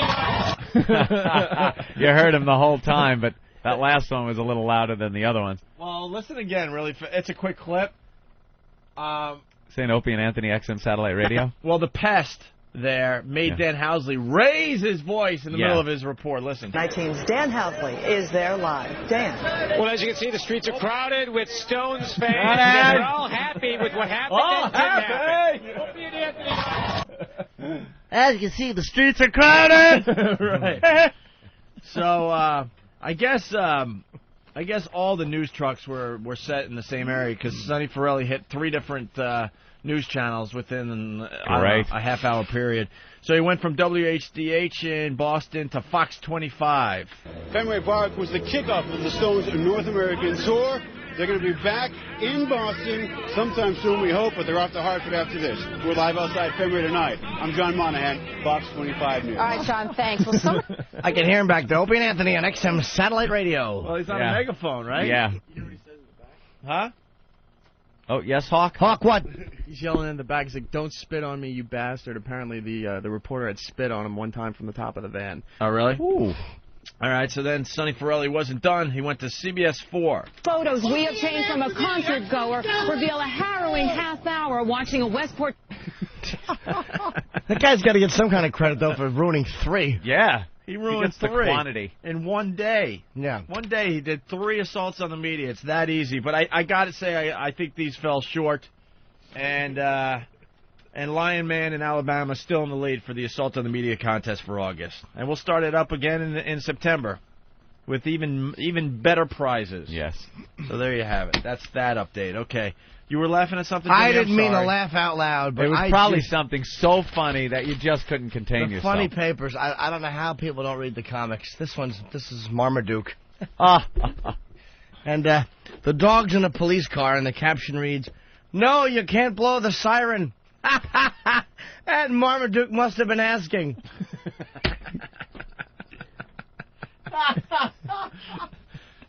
Does anyone read those things? That's it? That was it, huh? No, you can't blow the siren. Beetle Bailey, it's great. How do you drive? There's 2 captions in the Beetle, because Fiorello LaGuardia, right? Or Fiorello, whatever his name is. Fiorello LaGuardia. Whatever, LaGuardia. Yeah. Who would he read the funny papers to when there was a problem, right? Yeah, he would get on the news, on the radio, and read the funny papers when there was, I believe there was a strike or something. Yes, and yeah. This is this Beetle Bailey one. This is two little captions here, and this Beetle, he's opening a box, and he goes, "New racket. Sarge won't be able to hit one past this baby." And in the next caption, it's a big tennis racket, and he goes, "Help me lift it, will ya?"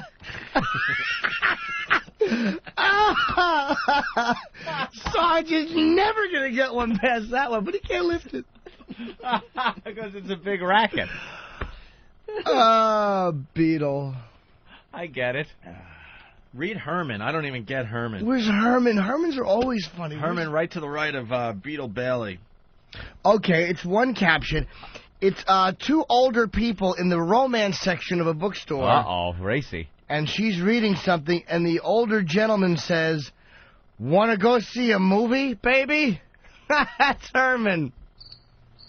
I don't get I that don't get at it. all. But I don't get it. I didn't get the Herman.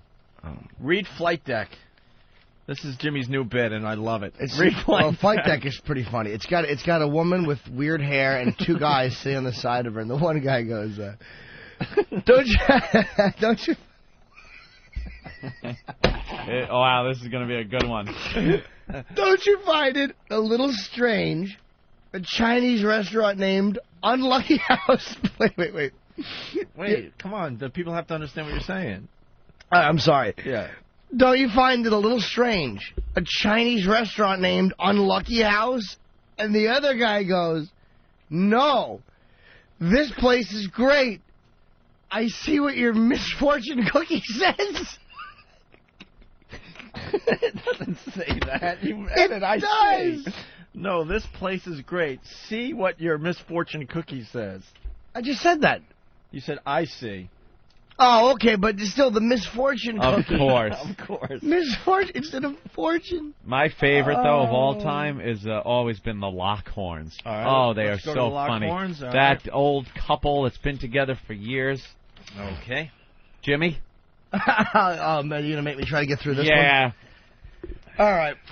In the, in this one, she walks in, and there's a crib, and there's a lump laying in it, and it looks like red stuff on the side, and she says, honey, what happened to the baby? And he says, I fucked it to death.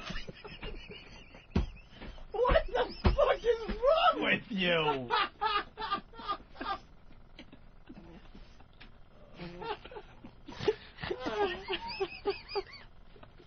I love those Lockhorns.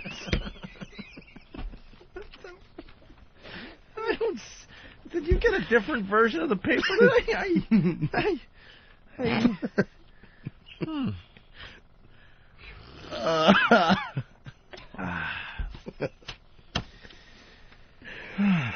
Any other ones? Dude, who... I don't get these at all. You know what cartoons are really funny is the ones in the Post, actually, the political cartoonist. Yeah. That guy's brilliant, whoever does those. And the Far Sides were always good. Yeah, but These were entertaining probably in the 30s. Yeah. Like the comic strip in the paper. You know, back in the 30s when people just pretty much had radio and comics. But they're kind of Is not anyone really relevant reading anymore. these anymore? I used to as a little kid in Newsday. These things never start or finish. It's just dreck. Dreck. Like this one here. Oh, Patty, come on in. Hold on. She has to leave. All right, come in, Patty. Come on in, plant lady. Damn it. Your boxes. Come on in. Move. Patty.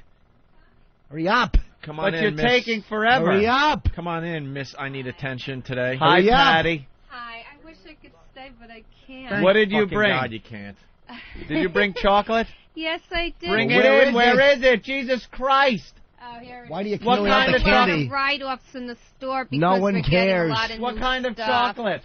One is pecan croquant, which is like What's it solid called? chocolate with nuts, and the other one's a raspberry caramel. What's the first one called? Raspberry caramel. Pecan croquant. Gotta try one. A solid chocolate with pecans Why in it. Why when she says that, do I have to physically restrain my fist from lining up into her gums? Why? Yeah, it's a croquant. Pecan croquant. They haven't been opened yet. What? I hope They not. haven't been opened. Is it a fresh box of pecan croquant? Yeah, they just came in over the summer. Oh, I It's got can't. printing on top. Can I eat that? Yes, you can. It's part of it. How I do you shouldn't. like it? It's a raspberry caramel. Oh. That's wonderful. Now, what about the croquant, Jimmy? Oh my God. I don't want a croquant. Oh yes, you do. It's just solid chocolate with pecans in it, Anthony. I don't like pecan. No problem. No problem. You know what I hate when people call them pecans? The word pecan sends me into a rage. How about pecans? Pecans. Some people say pecans. Oh, stop. All right, Patty, you're going to wear that WOW shirt to work? There's writing on the bottom. Can I eat because this? I'm doing Stained. shipments. Did I'm you not do on the your floor. laundry? Is that? Look at your shirt. I was doing shipments. I get boxes. I have to carry and lift boxes and stuff. What are you doing? You're off Sure, work. my Perform old back alley clothes. abortions? Jesus Your Christ. shirt's filthy. No. No. I'm just in my stockroom clothes. I also have to do the ordering and stuff before I leave. Great. So. Patty. Put it in terms people can understand. Yeah, please. You're done. I don't want any of that chocolate. You've dropped off. Yeah, well, anyway, I just All right. doing you the write-offs and stuff. You got anything on Hurricane Katrina? Any thoughts? Yeah, I thought that New Orleans was going to be like the lost continent of Atlantis, the way they were putting it, but it's not as bad as they thought they said it would be. Patty, it's pretty bad. Yeah, the only thing is, I hope Tom's radio station is okay. Yeah, who cares about human life? Yeah. Is his radio station okay? Who knows and who cares, Patty? Oh, I care. Thanks, Patty. Take care. Thanks for that chocolate. Thank you, Patty. What are these things called again? Wash These your are good. shirt. They're good. They're called CROQ. No, seriously, what are they called? I don't remember. Crocan. No, what kind?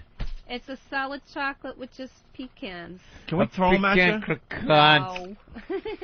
Can we throw them at her? A pecan croquant. Give me a box of chocolate. I want to start throwing them at Don't Patty. bring in those pecans. No, or the raspberry. Come on. We have a lot of them. That raspberry's delicious. I like the pecans. Oh. I'm I wouldn't eat anything called a croquant. I don't like raspberry because it's raspberry, and it makes me physically ill that they would spell it like that. But it's very good. Bye. Why are you getting going? Because I got to go back to work. He's throwing a croquant and a raspberry.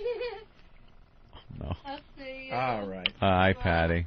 There she goes. Love you. All right, beat it. Beat it, stupid. She's having trouble opening the door. Bye. There she goes. Bye, Patty. Just missed her head. You got to eat that, dude. One more, I'm done. I'm not eating this Dude, stuff. these are so good. They are delicious. Hey, guys, Sonny Forelli checking in from whackbag.com. Sonny! Hey, guys, what's happening? Oh, I have one more. What's up, Sonny? What are you, I'm gay? not going for round two. Hey, listen. Premarital and Boston Strangle did the third one. It wasn't me. Oh, okay. Oh. I just wanted to clarify that. All right, thank you, sir. You know you fell just short, all you guys. Yeah, I know. I just wanted to get credit for him. That's all. All right, I guess tomorrow's the last day of August, right? Yep. So we'll announce the winner of the Assault on the Media contest for August on Thursday morning. Thank you, Sonny. All righty, punching out. All right, there you go, Sonny Forelli. You know what, guys? What?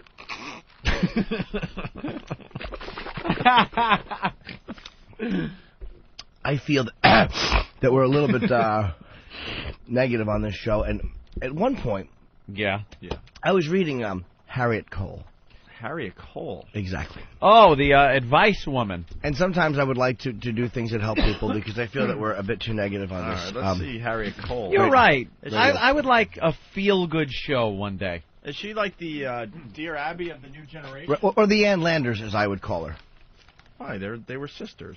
She's Harriet Cole, though, is different looking. Is she a Nick? Does anybody know where she's from? She's a nice woman. Where's my Harriet Cole? Hawk, find his Harriet Cole article, or I'm going to bite your stomach. All right, yeah, cartoons. That's help. Appropriate last name. Oh, Harriet Cook. She's hot, man. Yeah, she sure is. All right, go ahead. I haven't read these, actually. I just looked at the thing. It said, Dear Harriet. Ugh. What should be done... What should be one of the happiest times in my life is turning into a nightmare because of my mother-in-law. Oh, that old mother-in-law. I recently got married, and we just returned from our honeymoon. My mother-in-law called continuously on our honeymoon, which I felt was rude. Now that we're home, she insists on coming over constantly, and insists... Oh. And she always has an unpleasant attitude. I hate to continue to bring it up to my husband, but I don't know what to do to make her stop. What should I do? Barbara Dallas. That's the woman calling up, bitching Yes. about the mother-in-law. Oh, that's a mama's boy that went away and got married, and the mother can't let him go. Aw, what a problem. How does Harriet Cole solve this? Dear Barbara, I spoke to a man who recently married, who was telling me about his understanding of the marriage vows. Ooh, I like this because they personalize it. His focal point is forsaking all others, he explained. In his case, that means all parents, family members, even the bride's children from a previous relationship whom he loves completely. Oh. He explained that in order for their family to stand a chance of rebuilding a firm foundation and growing in a healthy manner in the future, the two of them, husband and wife, must come first. Yeah. Wife. Let's borrow this wisdom for you and your husband. See, that's why I like Harriet. She always ties it up at the end. This is horrid advice. Harriet is good. Don't underestimate Harriet. You can disrespect a lot of things, but give Harriet Cole a chance, would you, for Pete's sake? This is how they tied it. You must bring up this issue with your husband, and do not feel bad about doing so. How about? Stupid. I don't like this advice. Jesus. Perhaps his mother is feeling afraid about her relationship with her son. Her son is attempting to bring an outside woman into this situation. You put a little lard on her stairway and little graham cracker hip take a spill. Yes, that should be the advice. Put poison in her tea Kill and the then old hire woman. 2 guineas to chop her body up. Sincerely, Harriet. All right. Harriet Cole should be just murdered. All right. When we get back, we're going to do the taser story, the latest taser story. Don't understand these people. Listen to the police. And we also have to get to the Tom Sizemore sex tape. I heard a little bit of this, and I was horrified. Horrified. This is the beauty of satellite radio. We'll show you what this satellite radio can do next, all right? Like sands through the hourglass, so is the Owenay virus. Pitt and Angelina Jolie may have checked into L.A.'s W. Westwood Hotel as Mr. and Mrs. Smith. That's the movie name. I wonder if they did. This is publicity. The stunt. Mr. and Mrs. Smith. They checked in under Mr. and Mrs. Smith. There's publicists behind all this stuff. They're eating this up. They love it. Movie coming out, and they're getting this kind of press. I don't think they're banging. Put on robes. Yeah, room service has come. Look, we have this idea. You know how that shit works. We have an idea. After the premiere, you two, we've already reserved a room over at the W. Go over there, sign in under Mr. and Mrs. Smith. Because then that's the name of the movie. And then, of course, we have your room set up, different rooms, under different names that you'll go to and actually sleep in. But in the morning, we're going to have you go into the one room and then come out for room service in your bathrobes. Oh, this is going to be great. What's more exciting than that? Angelina with her face in the pillow and her asshole wide open. That would probably take a little bit of priority on the excitement list. 2 words, Angelina gaping. Yeah. Wow. You see when he entered the room, that would have been a great story. When the room service came, she's on her face and there's lard by the bed and her ass is in the air. And he enters with a fistful of lard. Can I help you? No, but her hands are tied behind her back and her ass is up in the air. I think poverty would take a back seat to that, huh? Absolutely. Tips with lard caked hands.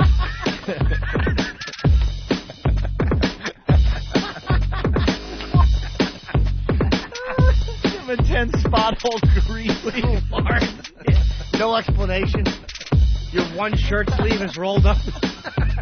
See, that's proving that Hollywood, these guys just don't have a sense of humor. Because like Anthony set up the whole scene with the publicist, setting up these things. There's got to be one guy in Hollywood that goes, "What the hell? Let's really throw this over the top. This setting up scene. Go out and get a tub of Crisco." Right. You're gonna be tied to the bed face down. Could you whimper? Brad, let's spread the lard on your arm up to the elbow. That's a good one. He answers, and he's got like that the lard, the shirt sleeve rolled up, and the clothes put on his nose. Room service. Ooh, pardon me. Not in your hat. Opie and Anthony, the virus is spreading. If someone get in the best of you. If someone get in the best of you.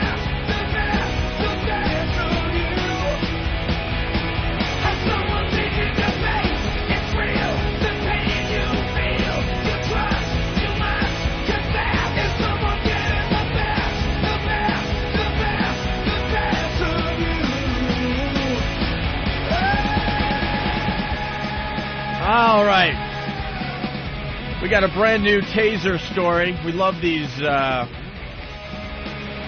stories of people getting tased. Absolutely. They just don't listen. If you get pulled over, when the officer asks you to step out of the vehicle, why don't you just get out? Why don't you just step out of the goddamn vehicle and do what the cop says?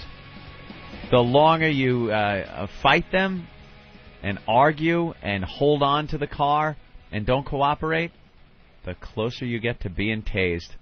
And it certainly doesn't sound like fun to these people. Right. But it's fun to everyone listening. I want to play the original one before we play the new one. Yeah. The one that we've played from time to time. You got that there, Hawk? 1 second. And then we'll play the new one. This is one of our favorites. Listen to this. How would you like it if you were tasered by a cop? Well, this happened in Florida to one woman, but police review all the cases where force is used. They say this one was justified. You be the judge. For speeding, you're doing 51 miles an hour. The speed limit on Seacrest is 435. Boynton Beach Police Officer Rich McNevin pulled the driver of this Isuzu over for speeding. He finds the driver, Victoria Goodwin, also has a broken windshield and a brake light out. Officer McNevin then learns that Goodwin is driving without a license and returns to arrest her. Go put your cigarette out, step out of the vehicle for me. But Goodwin stays in the car, talking on her phone. Officer McNevin reaches in to pull her out. He's arresting me. Stop, don't touch me. The policeman is, you're going to shoot me. He's got a gun and he's going to shoot me. 3 times, Officer McNevin warns Goodwin that he will use his taser. Get out of the car or I'm going to tase you. The next street off the Seacrest.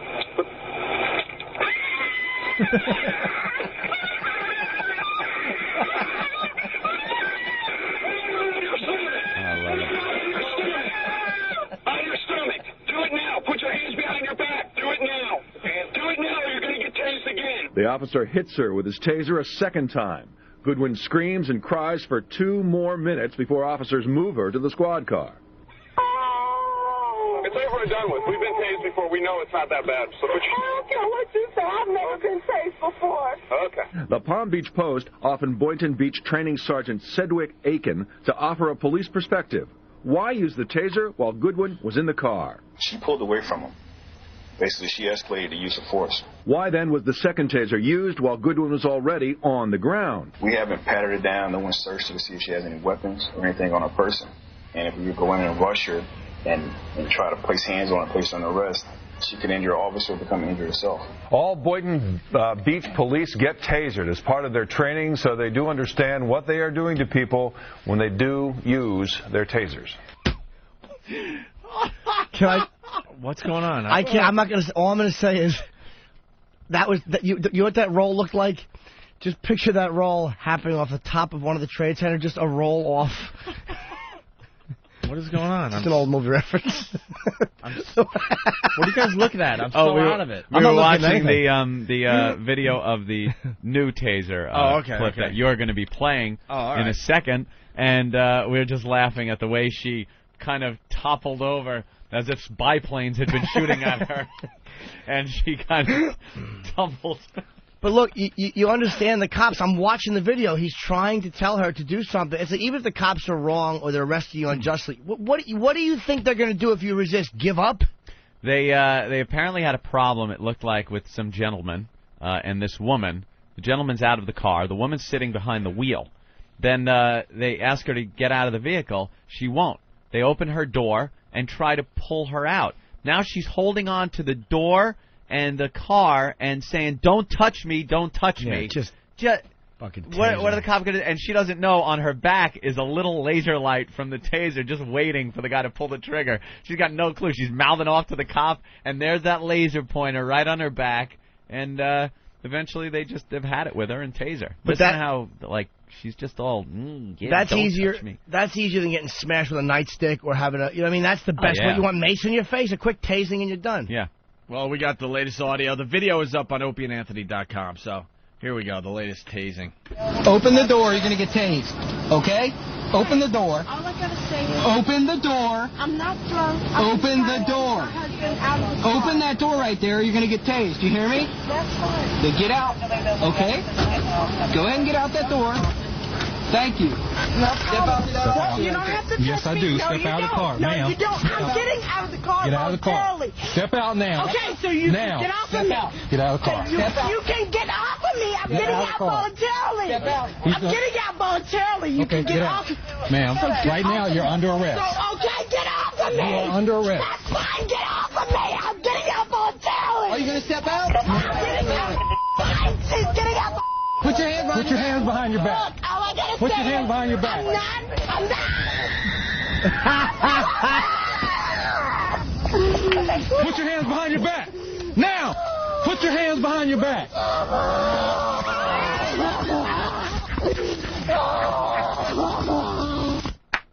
Oh, there is nothing better than a good tasing. That's what you get, stupid. As she's saying she's getting out voluntarily, she's holding on to the door. Yeah. And the cops are trying to pull her off the door, and she goes, "Get your hands off me." You can't tell the cops to get your hands off.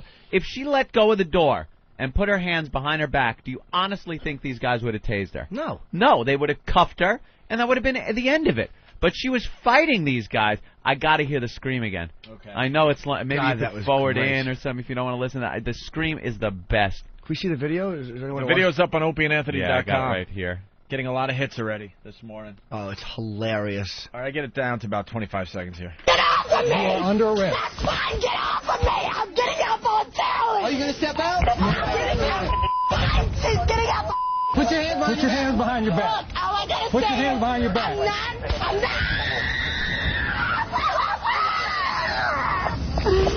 Put your hands behind your back. Now. Put your hands behind your back.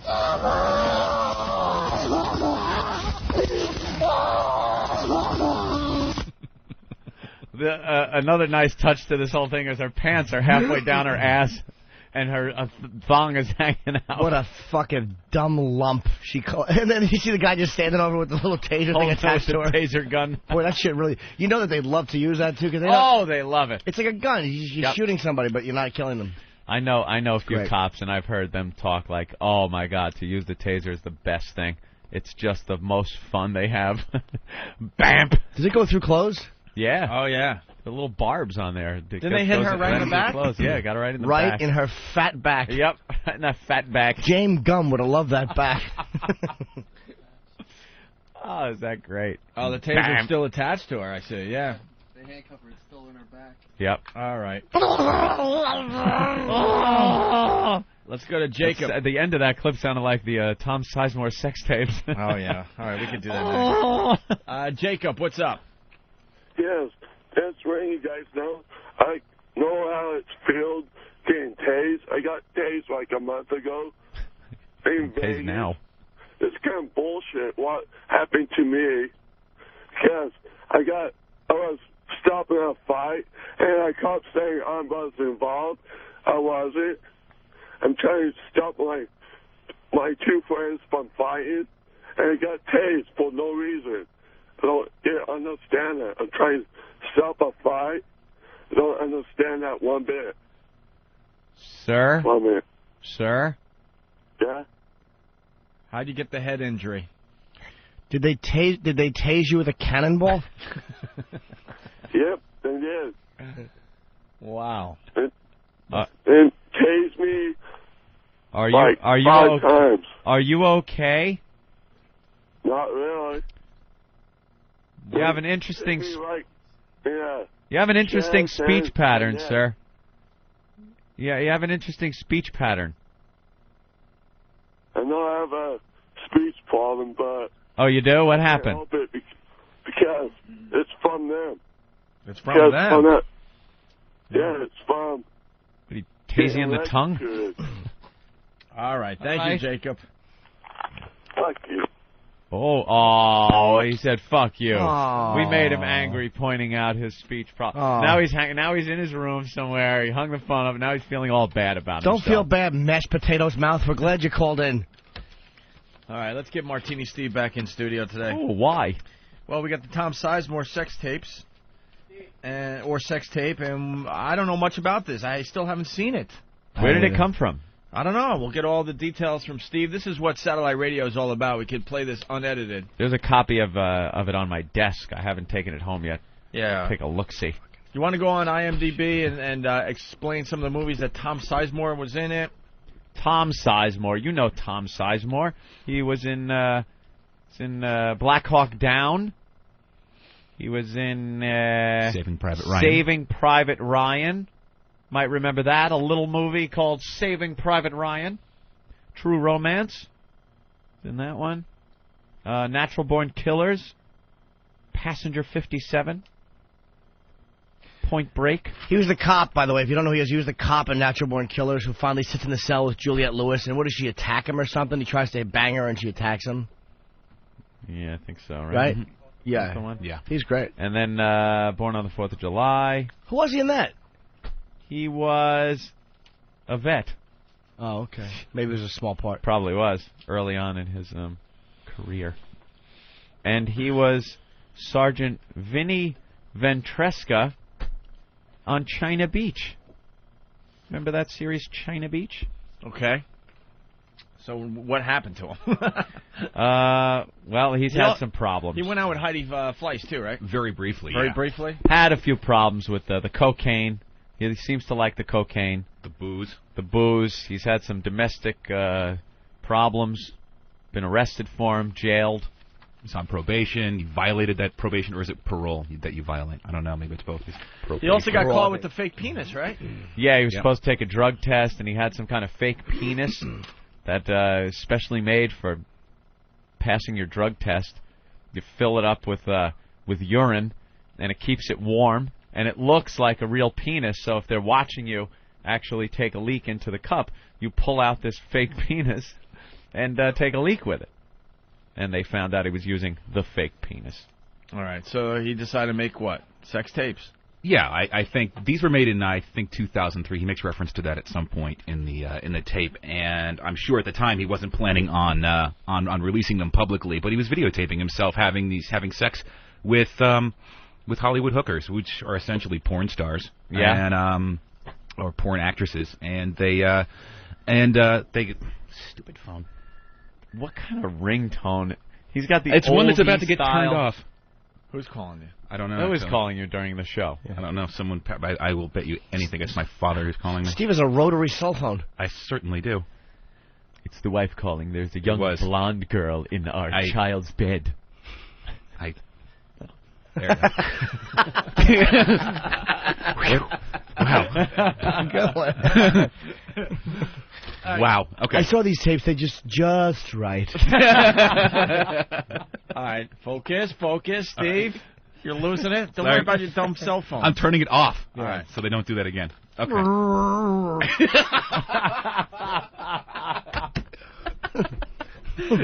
Who was that? The berry delivery person?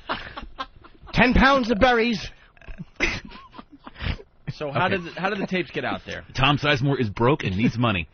He's going to jail for violating his parole, and he's in rehab now, I think. And he needs money. That's the reason. That's the only reason tapes that are this long with this much footage on it get out is because the person that's in them had some intention of releasing them and making a profit off them. Wow, that don't look that bad. That chick doesn't look too bad on him.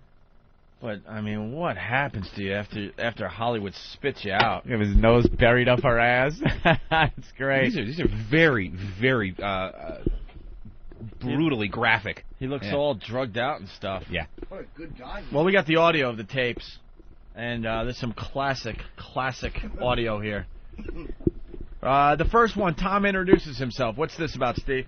Just a brief little introduction to establish who the person in the thing is, and he's, sort of mumbling. Obviously, it helps to have the video in front of you when you're watching it because his eyes are all glazed over. Right. He's, his big bags under his eyes. He's obviously been up for a few days. They know they're being filmed, right?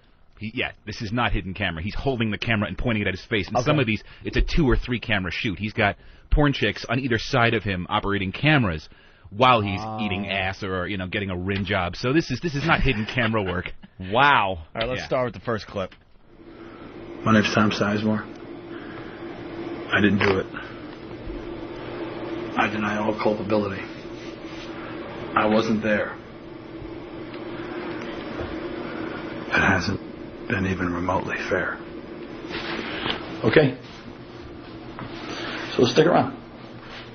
Have a good time. Might have a good time.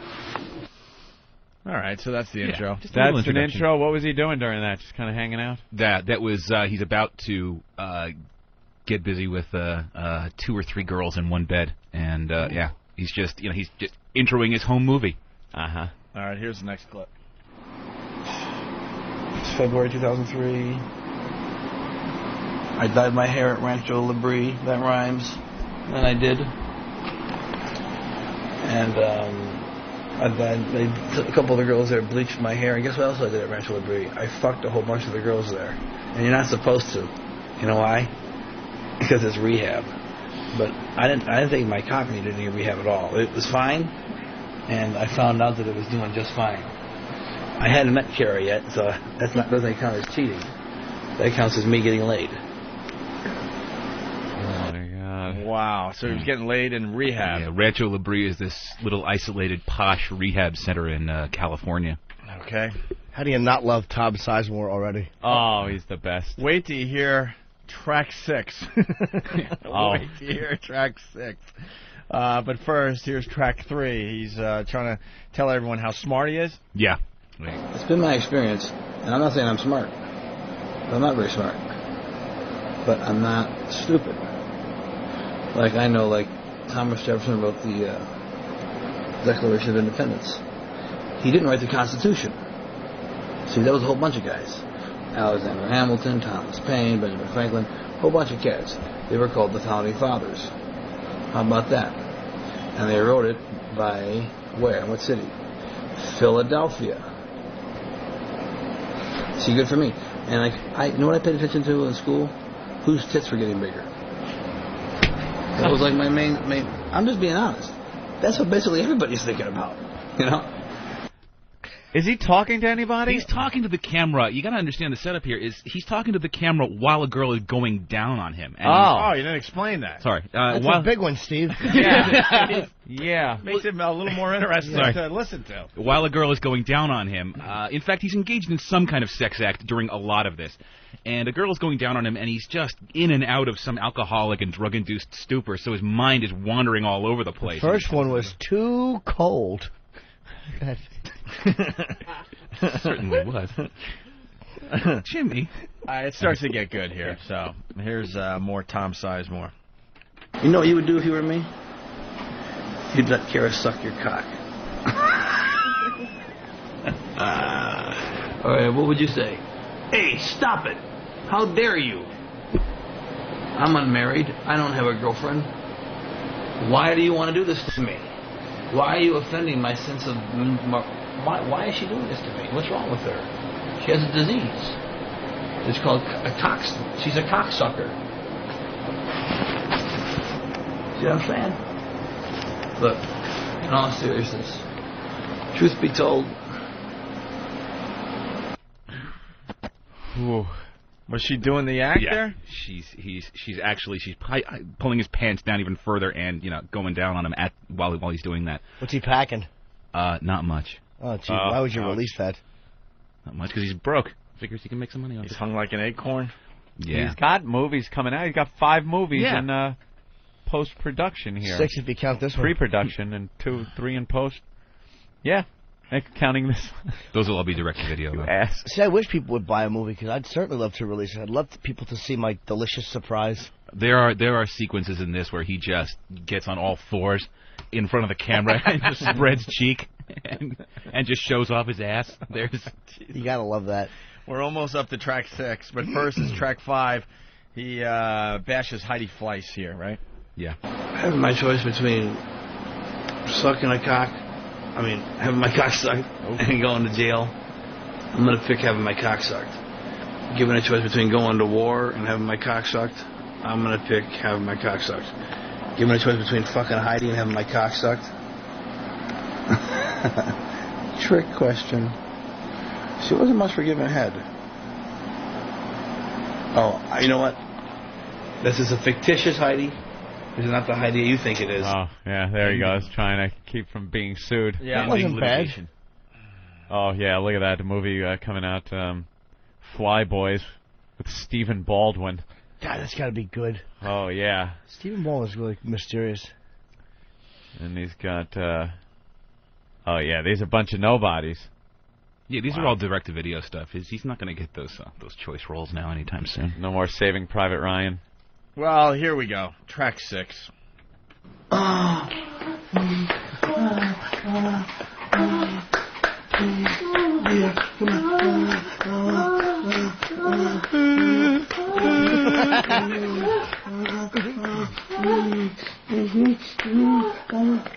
on, baby, come on.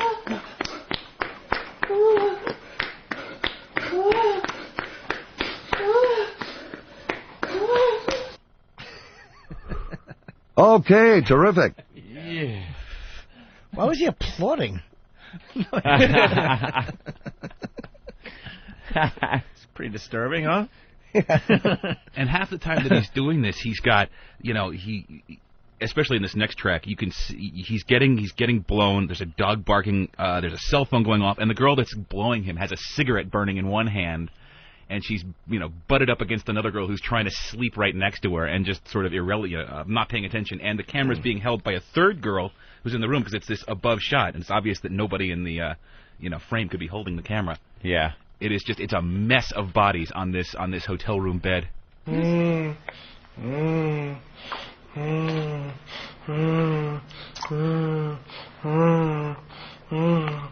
Oh, yeah, give me 2 cards. Ooh, that sounds good. Fuck on the rest.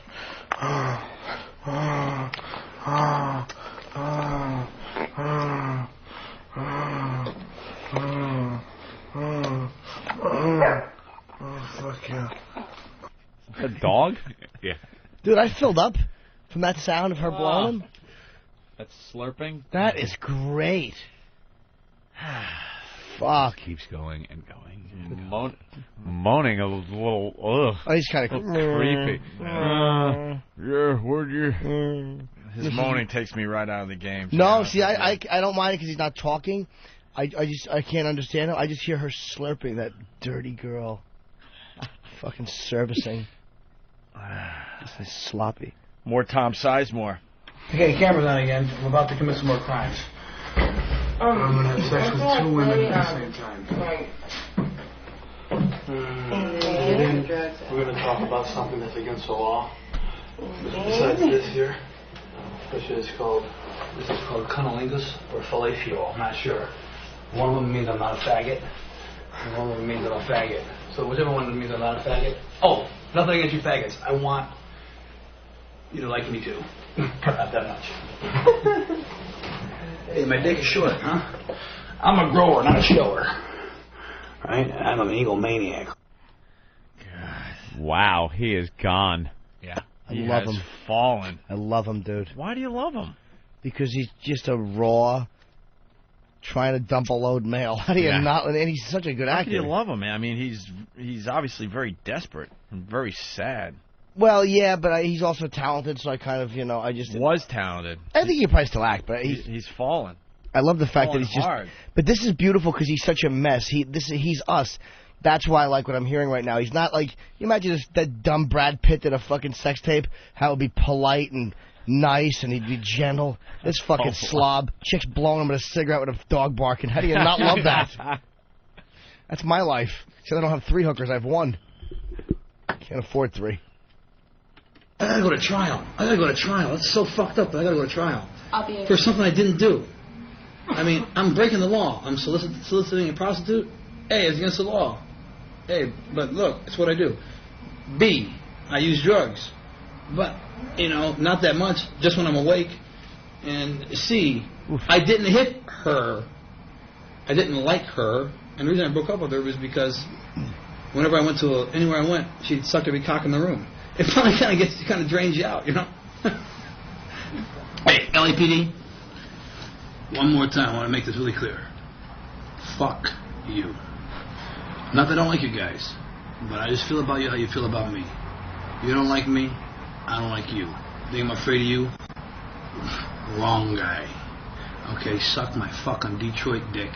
I didn't hit that fucking clickety-clack bitch. Bag of bones coming out of her ass fucking whore. I didn't hit her. Alright? I shit her. Because she asked me to. Oh, he's a fucking classic, this dude. Clickety-clack bitch. Clickety-clack. Oh, he's so angry. He hates the LAPD. That's smart. Oh. That's real smart. But I probably fucking gave him a hard time, this poor fella. Just trying to walk around with his rubber dick. Supposed to be left alone. Clickety-clack bitch. That's clickety-clack bitch. That's a Great. whack bag name. That's a good one. Clickety-clack bitch. All right, what's the next track there, Steve? This is the setup here is he's in a hotel room. He's got 4 porn chicks. Everyone's naked. There's one of those mechanical bull dildo things I don't know what they're called. I want to say Zibian or something like that, but it might not. And the girl that's riding it and him are having some in-depth discussion about how much they like pussy while he's getting blown, and 2 girls are on this mechanical bull dildo. It's a very obscure scene. Oh, fuck yeah. I love pussy. It's a very obscure Sorry, I scene. mean, odd. Sorry, odd. Yeah, that's a little out of the way. Sorry. I was really reaching for a big word. And Is it an independent scene? All right, smash me. That was a bad... This is like a real film festival scene. Really obscure. It's hard to I find. was reaching for a big word and I failed. I apologize. Oh, fuck yeah. I love pussy. Me too. I love pussy. I know you love pussy. I love pussy. Do you love dicks too? I like the pussies. You like the pussies better? Me too. We got a lot in common. We live a lot in common. I love pussies I too. love the pussies. I love girls sucking my nipples. Oh, I love pussies too. I have a pussy too. It's in my dick. It's in my dick. My pussy's in my dick. If you suck it really long, forever, then it turns into a pussy. It's weird. It mutates into a pussy. He's the worst. Oh, sorry. Damn it, I hate stepping on that one. He's a bad dirty talker. Oh, no. Yeah, what was that about? I got a dick that turns into a pussy. Would you suck it forever? Jesus, Tom, you're awful at this. How do you not... be smooth. Like, if I'm talking script. If I'm talking dirty, I'll say something like, that's right. Take that you-know-what. I like pussy. I like honey. I like honey. I like honey. It's a very obscure... It's a very obscure condiment. Someone that agrees with Jim Norton. Howard, what's up? Yeah, I'm in total agreement with Jimmy, man. That just makes me like freaking like him even more as a movie star because he's like a regular guy, man. You know, porn, chicks, blow. Sure, man. But, you know, that's fucking awesome. He's not abusing the girls, you know. He's just getting blown. That's high-priced girls, too. I totally agree with you. Bigger fan now. Yeah, absolutely. There's a desperation there, though. I agree. The guy, was big in Hollywood, and now he's making sex tapes and releasing them on the internet. When you hit it big, Jimmy, in Hollywood, don't spend all your money on hookers and blow. Dude, I don't do any type of drugs. Most of my money goes into having my genitals catered to, as they say. Manipulated. And held, and just have a girl go, aha. More of the Tom Sizemore sex tape audio. What's this next track there, Steve? This guy, he's so far gone. Jim talks about having his genitals held. This guy wants them broken off, as you'll hear in this clip. What? He's getting an aggressive rim job, and he wants this girl to, tear his nuts off as she's doing it. Oh, motherfucker, yeah. Harder. Oh! Harder. Oh, you can't do it hard enough. Like breaking the motherfuckers off. Oh! Fuck yeah. Stuff like that.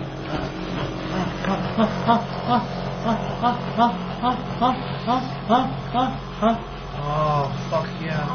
Oh.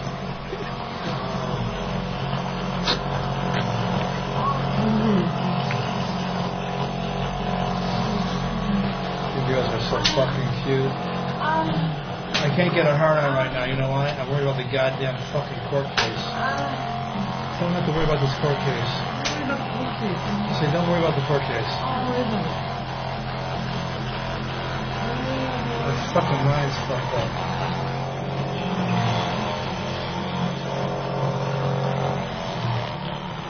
I need more pussy. I just need more pussy. It's just, I gotta get overstimulated. I'm joking. It's a joke. It's a joke. All right, the obvious. What's that noise? Is he getting blown in a lawn? Sorry. Is he getting blown in a lawn doctor service center? That's this big mechanical bull-looking dildo. It's just you got one girl operating a little attenuator on the side, and it just vibrates and a little what on the side? It's an attenuator. It's a little it's that obscure thing. All right, go ahead. For fuck's sake. That's not a bad attenuator. It's a new Schwarzenegger movie. Potentiometer. It's like a volume knob for the large. So they're like 902 millibars. Steve. Steve. Let me talk. Put it in terms people can understand. It's a vibrator. It's a big riding vibrator with a volume knob on the side, if you will. Let's move on here. Track 12, Steve. What's this about? Oh, another monologue about how much he does not like the police and he wants them dead. And he gets into an argument with the young lady who's servicing him about the how hooker? cool he is. Yes. And the hooker likes the police. The hooker loves the police. I've never had an STD in my life. I have my cameras over here. I'm going to say just for the record. I have cancer of the pancreas and cancer of the brain. But I don't have chlamydia.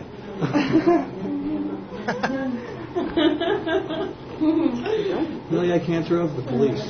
I have a cancer of the police. They grow on you? I hope what day? It's Friday, right? And you just find a big mole and it starts growing and growing and this cop pops out? I'm hoping that over the weekend 22 cops are murdered.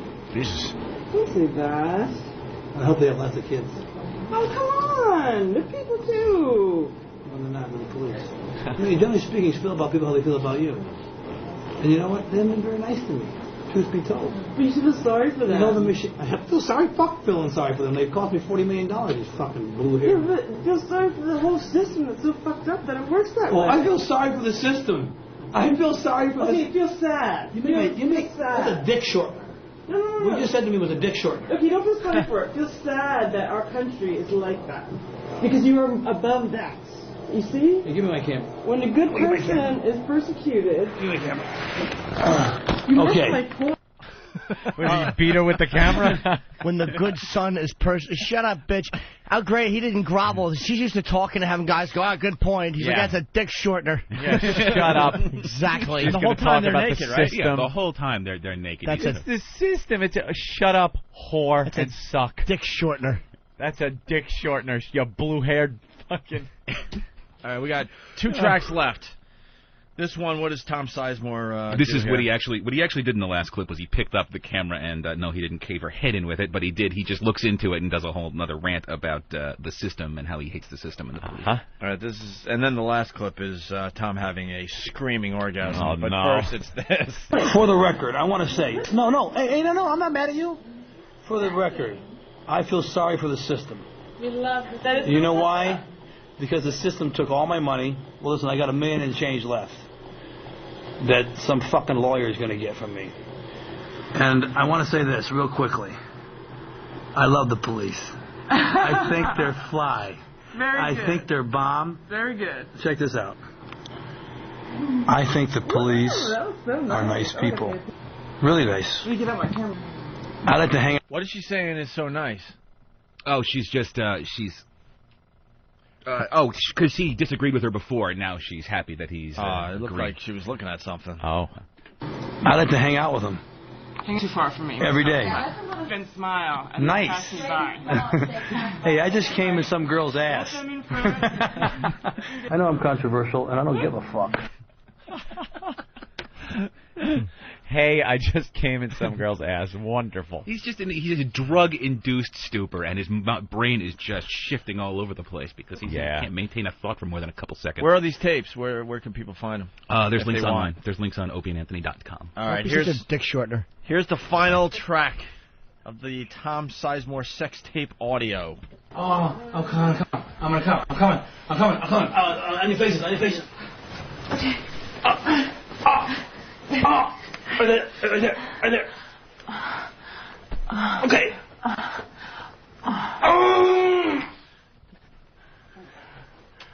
Oh, motherfucker.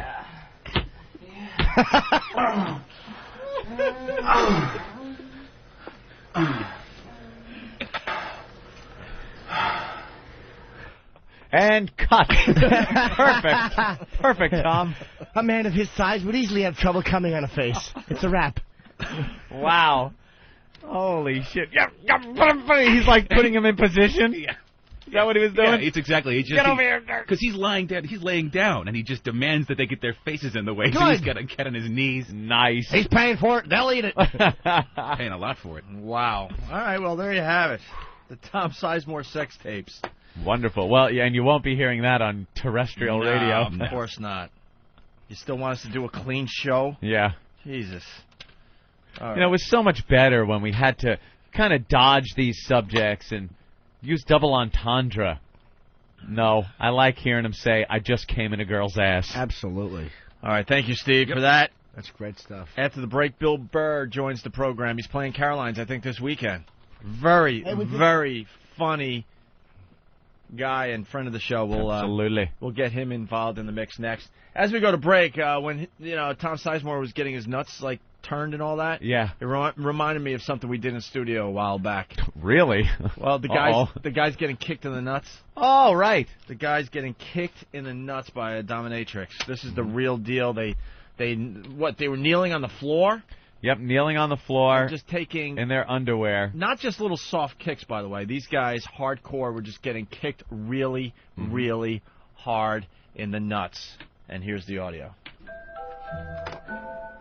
Two guys getting kicked hard right in the crotch with no protection. Oh, that got him. Oh, that got him. If he wasn't chained up, he would have fallen down.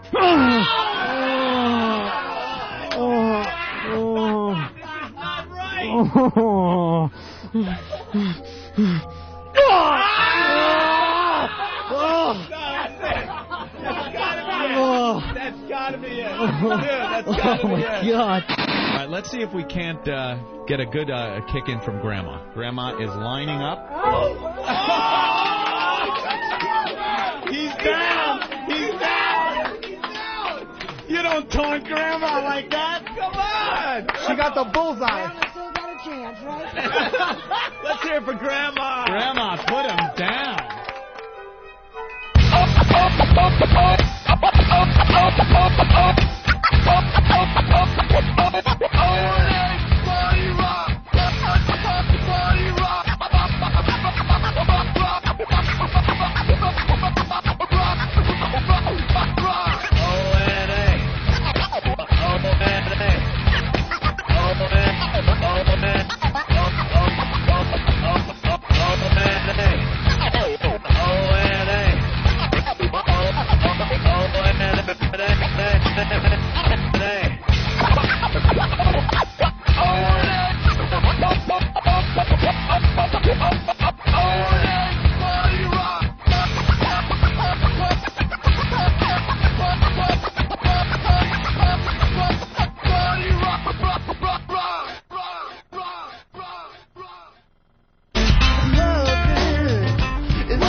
Bill Burr playing Caroline's this weekend, right, Bill? That's right. I don't know how to follow Ted Sizemore busting a nut though. I got nothing. Tom, silly. Tom? Oh. Who's Ted Sizemore? I don't know. He play football or something? He's somebody. But, I think yeah, he played that for was... the Cardinals or something. I think he was a catcher. Wasn't he? Yeah, he was a catcher. Yeah, for what team? Because I vaguely like remember the Royals or the Cardinals. Yeah, one of those dumb teams. No offense to our St. Louis listeners. See, I'm starting off great, huh? Ted Sizemore, really? Well, yeah, that Ed Sizemore. He's quite a character. What do we know about New Orleans? Because they're showing some pretty intense video on TV right now. There's a house burning, right, Ant? Opie, it doesn't look good. I need yes, a Fox News alert. It's flooded, really bad. Well, they said one of the levees had broke, and it didn't have that quick flooding that they were talking about yesterday during the hurricane. But now it seems everything is flooded. The mayor came on and said 80% of the city is underwater. Both airports are underwater. The double-span bridge is destroyed, the mayor said. Destroyed? That's what he said. And now there's fires, Was Bill saying that's the only way into New Orleans? By car, yes. By car? And there seems to be fires now breaking out. Fox News had a good house fire going that just looks like it's just going to go down the block because there's no calling up the fire department and saying, hey, could you bring a truck in here and maybe put this thing out? That sucks if you got your shit in the attic and you know, like, my stuff is at least kind of safe. Oh, yeah, and then it burns. Nothing to do. Fuck. Yeah, Hawk brought up an interesting point. When the fire burns the house down completely and then the waters finally do recede, you're going to get a perfect half of a house, like completely burnt level where the water line was, and then the fire will go out, and then the waters recede, and you have a half a house left. A little fidget house. Oh, more raspberry. And when is the water going to... You didn't do anything to this, did you? Did you touch it? He probably did. I bet you Did I did. I see a bet he rubbed his fingerprint? teeth on it and gums and licked it. Why do they look moist? Because they are. He touched them and he with his sweaty, nervous hands. Sweaty chocolates. Won't eat Why it. are you handing out chocolates to everybody in Yeah. the middle of a very serious news break? I'll tell you why. He wanted chocolate. That's so right. he brought in chocolate for other think that's people true. so it doesn't yeah, look he was going to bad. stuff his face. Like everyone's having chocolate. He It's offered not it to just me me. when I was Right. sitting out there. Did he? He's That's like, would right. you like a chocolate? Did he offer you Tina, you- mayonnaise packets too? Because he Yeah. wants those as well. Put some mayo on there.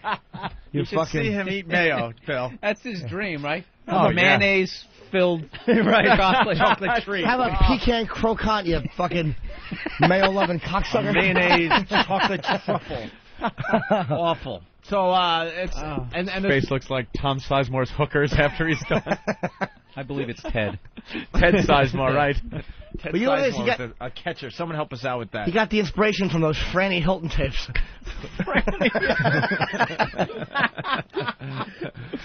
Ted Sizemore was the 1969 Rookie of the Year. For what National team? League Rookie of the Year. What team did he play for? I don't know. It's I just said instant Cardinals. You feedback said coming what? in. Royals? Royals is one of those. National League, teams. though, it's got to be... Yeah. It's definitely National League. I will bet that. Damn. Yeah, it says 1969 National League Rookie of the Year, but I don't know. All right. Well, that doesn't look good. Big oil slick. Dude, where's that water going to go? Is there? I mean, the drainage system, where does it go? The pumps are down. They're not pumping anymore. Those things failed pretty early in the hurricane, and those are used on a daily basis just to keep water out. On normal sunny days, water seeps into New Orleans, and now they have to figure out how to get all that water out. They're talking about breaking open one of the levees so gravity can pull it back in, but it's going to be a while before anyone can even get in there and look and see what they might be able to do. Will the water keep rising? As long as the levee's broke and the water doesn't equalize between wherever it's coming I get from that. and wherever it is, yeah, it'll keep coming in. The thing is, though, like, the fucking, your possessions are in there, and it's like, it's just Wow, rotting look at your all that. place. Look at all that water. They just showed an aerial shot of a huge section, and it's completely covered with water. They were right. You know those insurance companies are already coming up with excuses not to pay any of these Yeah, people. of course. They do that every time. Well, look, your car wasn't parked between the lines in the parking lot. Yes. And that's the type of excuse they'll use. We're still seeing cars underwater. We said this earlier, Bill. If you had a car, why didn't you use it, knowing this was coming? Yeah, how about this car shouldn't be there? They should all be Oh, that's a car lot. That's Yeah. a car It lot. looks like a car lot. Oh, wow, that's a lot of inventory. Oh, my goodness. I sure hope they're all treated with that True Coat. Wow. Oh, that's a good deal, Wade. That doesn't look good. That doesn't look good. That's my deal, Wade. Is that a power my line? deal. Love that movie. Yeah, it's a power Yeah, line power just line kind of down. leaning in the water over the cars. If a power line falls in that water, that's going to be... How far does electricity there's- travel in yeah, the I was water? gonna say Power. that. All the lights are out over there. There's no power. And that's why they're going to keep the power off for a very long time. Yeah. They're saying up to a month in some places. They're telling people don't even try to come home. The people that left, evacuated, went elsewhere, don't even try to come home for at least a week. It's going to be a week before they can even tell them when they should be able to come home. Some people have no homes to come to, and now the people that are at the Superdome, they're telling them they're not going to be able to go to their homes if they have any left for at least a week before They're they probably can come. watching them on TV. Can you imagine that? Yeah, sitting there watching. My house on fire. If they have a little portable battery-powered TV there. You think they're showing movies at the Superdome or something? No. No power. There's no power. There's no Oh, toilets. my Their God. toilets don't flush anymore over there. So they're going to have to get National Guard in there with portable toilets. I hear they're letting some of the people out into the breezeways and stuff so they could get some fresh air, because what they're saying is it just stinks in there of feces and BO One and toilet per rotting 100 food. people. Oh, Yeah. my God. Per 100. Really bad. And now all the roof came apart, so all the water that leaked in made everything wet. and it's just not a healthy environment. Well, people are just dumping where they are. Pissing, dumping. Pissing into whatever they can find. Fucking wonderful. Miserable. They're flooded, man. Yeah. The entire city is underwater. It's not the 30 feet that they had said, but what's the difference between 10 feet and never 20 or 30 feet? It's destroyed. It's going to get a lot worse, too, before it gets better, It's right? worse than I thought it was going to be. I got to be honest. This is Yeah, much worse than I thought it was going to be. Well, that's why we kept saying yesterday. We were making fun of a lot of the coverage, but we also were saying, hey, this is It's definitely serious. very serious event. They were talking like the buildings would be underwater up to the rooftops, and, well, it's up. The people are on the roofs. They seem to be safe there. But the worst of it isn't New Orleans. It was east of New Orleans, Mississippi, and those people really got it bad. That's how it started this morning, Ant, but now they're starting to focus on New Orleans because this water is rising, and there's another fire. Yeah, these fires that break out. They already know what they have to deal unattended. with in Mississippi and all that, but now they're trying to figure out, the water's rising and they can't put out these fires that are starting up, so it could get a lot uglier down there. Get a close-up on that stupid fire. I want to see. The house next door started smoldering a little bit, so that looked like it was going to go up. There was an SUV in the carport. Let's get a close-up of that horror. I want to see that nightmare. Wow. We were saying yesterday. Why else are they showing this, Bill? We were saying it yesterday. The way they promoted this on the news, it was like a movie trailer. You're watching them saying, disaster is hours away from New Orleans. Stay tuned to Fox News. Catastrophic. Category 5 hurricane coming in. What this means is 30-foot floodwaters, fires, fire ants, explosions, toxic chemical waste in the streets, alligators and wildlife. Hundreds of thousands of people's lives are being threatened. And then it's like a movie ratings. Film. Yeah. And you sit there and go, well, now I want to see it. You don't want it to miss and go away. It's like watching a movie trailer and then them saying, well, you can't see the movie. I don't feel bad, though, because if this city was going underwater, people in New Orleans would watch, too. Exactly. They would, so. People would watch if Manhattan was sinking. Of course they would. Everyone loved that movie where Manhattan froze. It's just a lot day after tomorrow. It's just a lot they watch that. It's just a lot more interesting when you don't know the people, Of course it is. You and just look at it a lot differently. You don't really care much. Someone is asking why. Right there. Wow, there's the 20% that's actually okay. Someone is asking why can't they pump the water out? First of all, where are they getting the power from? What are they using? A foot pump? There's no power to power the pumps that are supposed to pump the water out. And it's a lake. Where are they pumping it? Yeah. The lake that they have, the levee broke.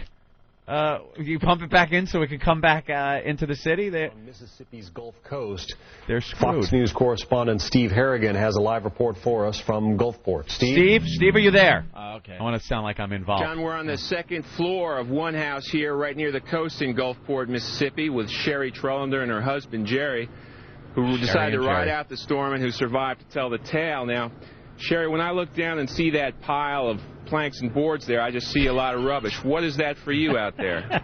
That's my living room and dining room furniture that floated out with the water. I was waist-high trying to save some things, but when you see a heavy sofa floating, it's a eye-opener. How do you feel now?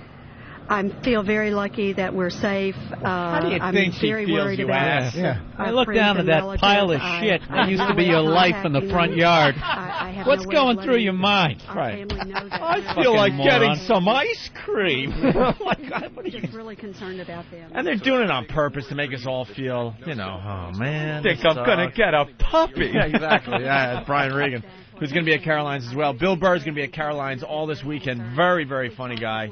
Can't wait to see you, actually, this weekend, Bill.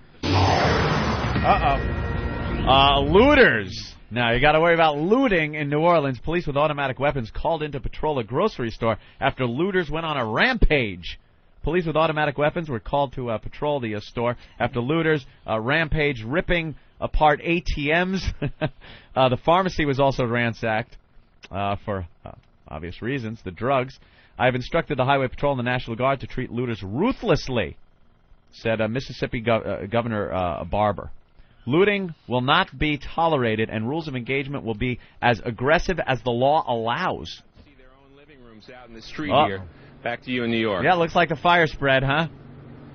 Fire. Reporting live, Steve Harrigan. There's a from guy on the roof waving a white Thank you. towel trying to get the These attention of the pictures traffic coming copter into guy. us from Traffic New copter. Orleans. Their chopper Traffic? is No, there just is none. getting up. The weather is finally flyable.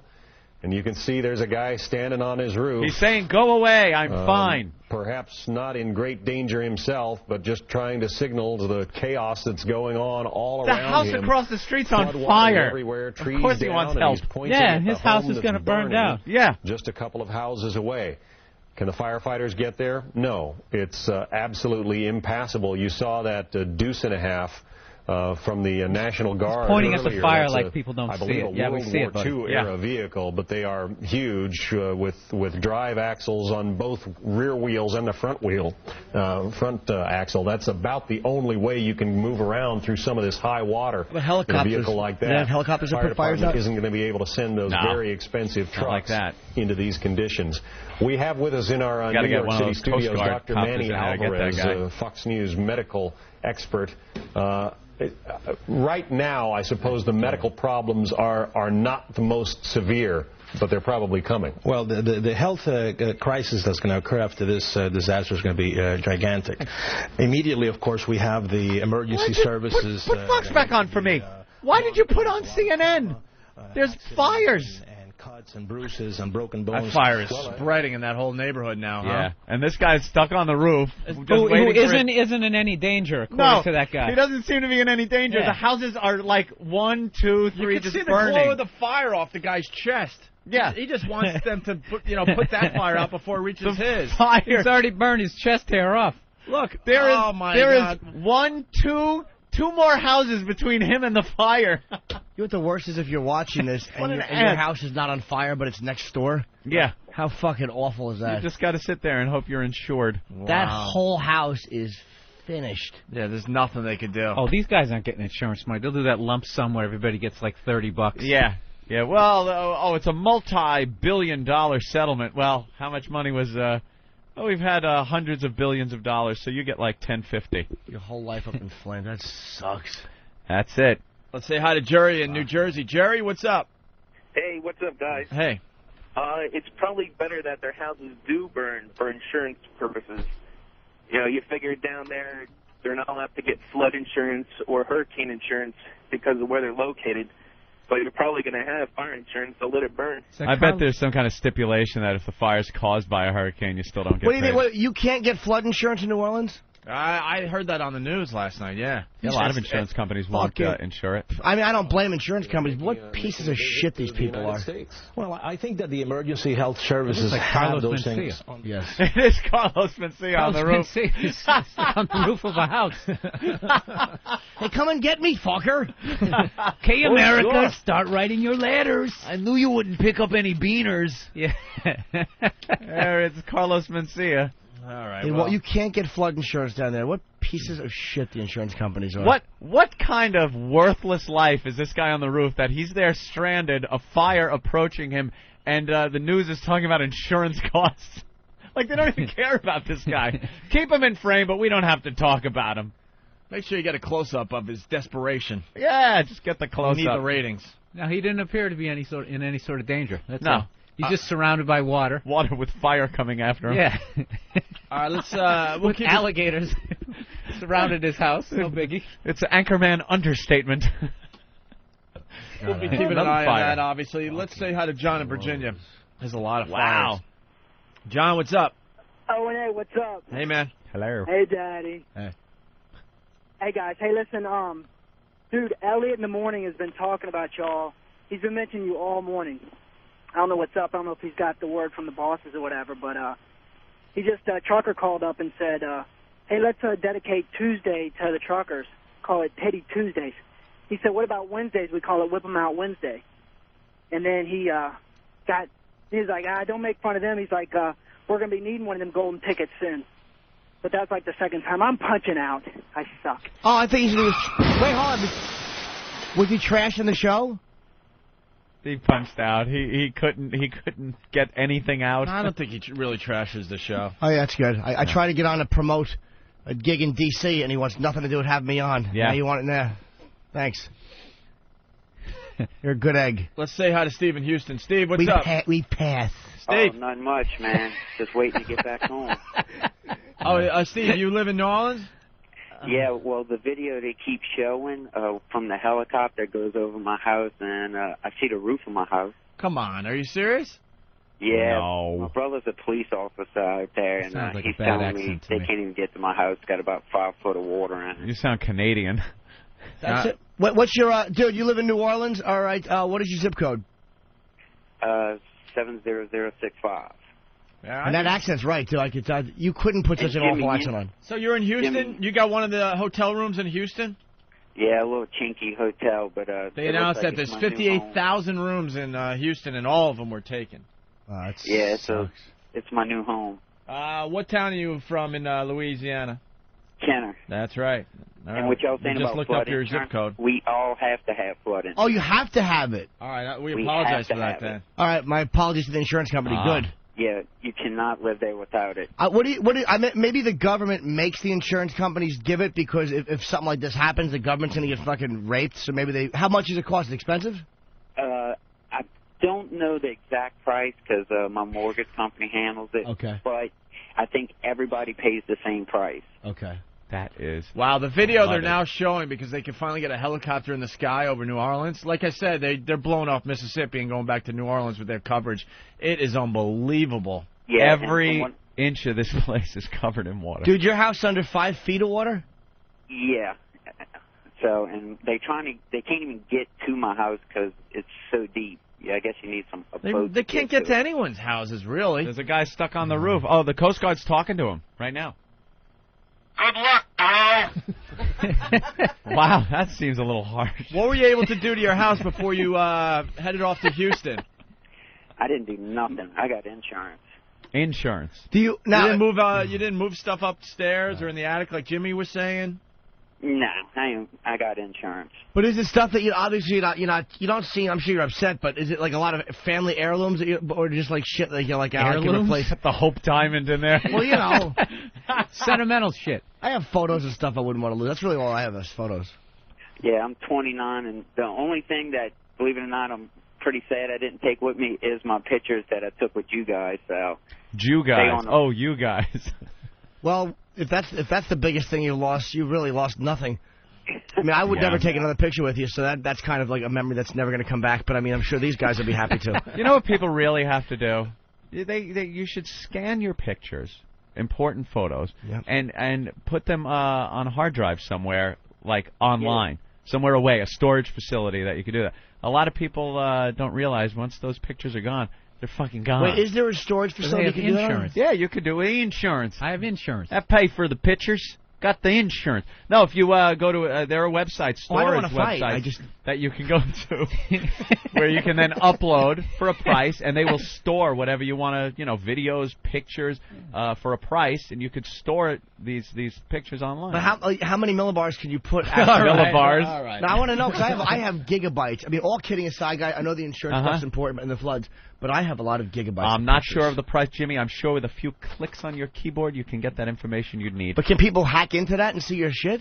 Who's gonna? Yes, I could get into the Pentagon and cause some havoc, but I want Jimmy's pictures of Ozzy. Not mine. What the fuck do you think? No, but I would love to go trolling through people's fucking photo albums. Like, are you kidding me? I'm sure. You know how many great shots you're gonna see? A good hacker could probably do it. But how many tits and assholes and pussies and cocks and balls? All right, Steve, good luck to you, all right? I'm just talking about pictures of Grandma. Oh, that's true. And her pussy. Yes, sir. What, Steve? Go ahead. The whack bag party, I kind of started that we were going to have a whack bag party here. Oh, yeah. All right. There was a whole thread about the New Orleans whack bag party. I guess that's not going down. That was going to happen September 3rd, I believe, right? Yeah, it was a friend of mine's bar. He said we can do it and everything, but I think it's got about 10 foot of water in it right now. Wow. I'll only do it next year or year after. Steve, keep in touch with us, all right, as the week goes on. All right, see y'all later. All right, there goes Steve. He's in Houston. He's waiting to get back to his house in New Orleans. Craig, what's up? Yeah, how you doing? Oh, and I love your show, guys. All right. Wanted to clarify, you guys. Hold on, New Orleans mayor, 80% of city underwater, like Ant said, 20 feet deep in a lot of places. Go ahead. Yeah, listen, what happens, these individual insurance companies don't actually provide flood coverage. Obviously, those are exclusions. But the National Flood Program are what they're going to have to go through to get their homes replaced and their insurance checks. A lot of times, especially the commercial buildings downtown New Orleans, they'll get covered under their wind coverage, so they'll be all right. But a lot of people are going to get hurt. FEMA's going to step in. but there's going to be a lot of people out with the maximum coverage that the flood program gives them. So there's a lot of devastation, as you guys know, in New Orleans, and it's going to be bad. Real bad. Right, a lot of checks. You think a lot of them might have exceeded the maximum damage? I'm sorry. Oh, okay. Yeah. Sorry about that. The mayor saying there's gas leaks throughout the city, that there may not be electricity in New Orleans for 6 weeks. 6 weeks of no electricity, and you're right, many? thousands of people will be displaced, and I really don't know where exactly they're going to put them all. Captain Terry Gelbreth from the U.S. Coast Guard. Good luck today. I know you got a big, long day ahead of you. Appreciate your time. Still ahead this morning with disruptions to oil production in the Gulf. Will the White House tap the government? Wow, they're all going with their serious looks now on the news, huh? Yes. 6 weeks. It looked like New Orleans had dodged a bullet yesterday when the storm took a jog to the east. Yeah. But now, havoc, danger, destruction. God, that stinks. Frank in Sloatsburg. Hey, what's going on, guys? Hey, Frank. Hey, yesterday about 3 o'clock, 204 up here in New York played your American Pie, followed up by one of the levee breaks. They did a levee twofer, Yeah, didn't they? twofer. Ugh, I hate regular radio. People drowning, and they're doing twofers based on the hurricane. Oh, did they really? Q1043 did it like to be serious? We joked about it yesterday that some rock station would play levee songs. Yeah. We can only think of two. I don't know if there's a third. Double shot coming at you. Or it would have been a block. A rock block. A rock block of levee songs, but we can only come up with two. All right, boys, punch out. All right. Q1043.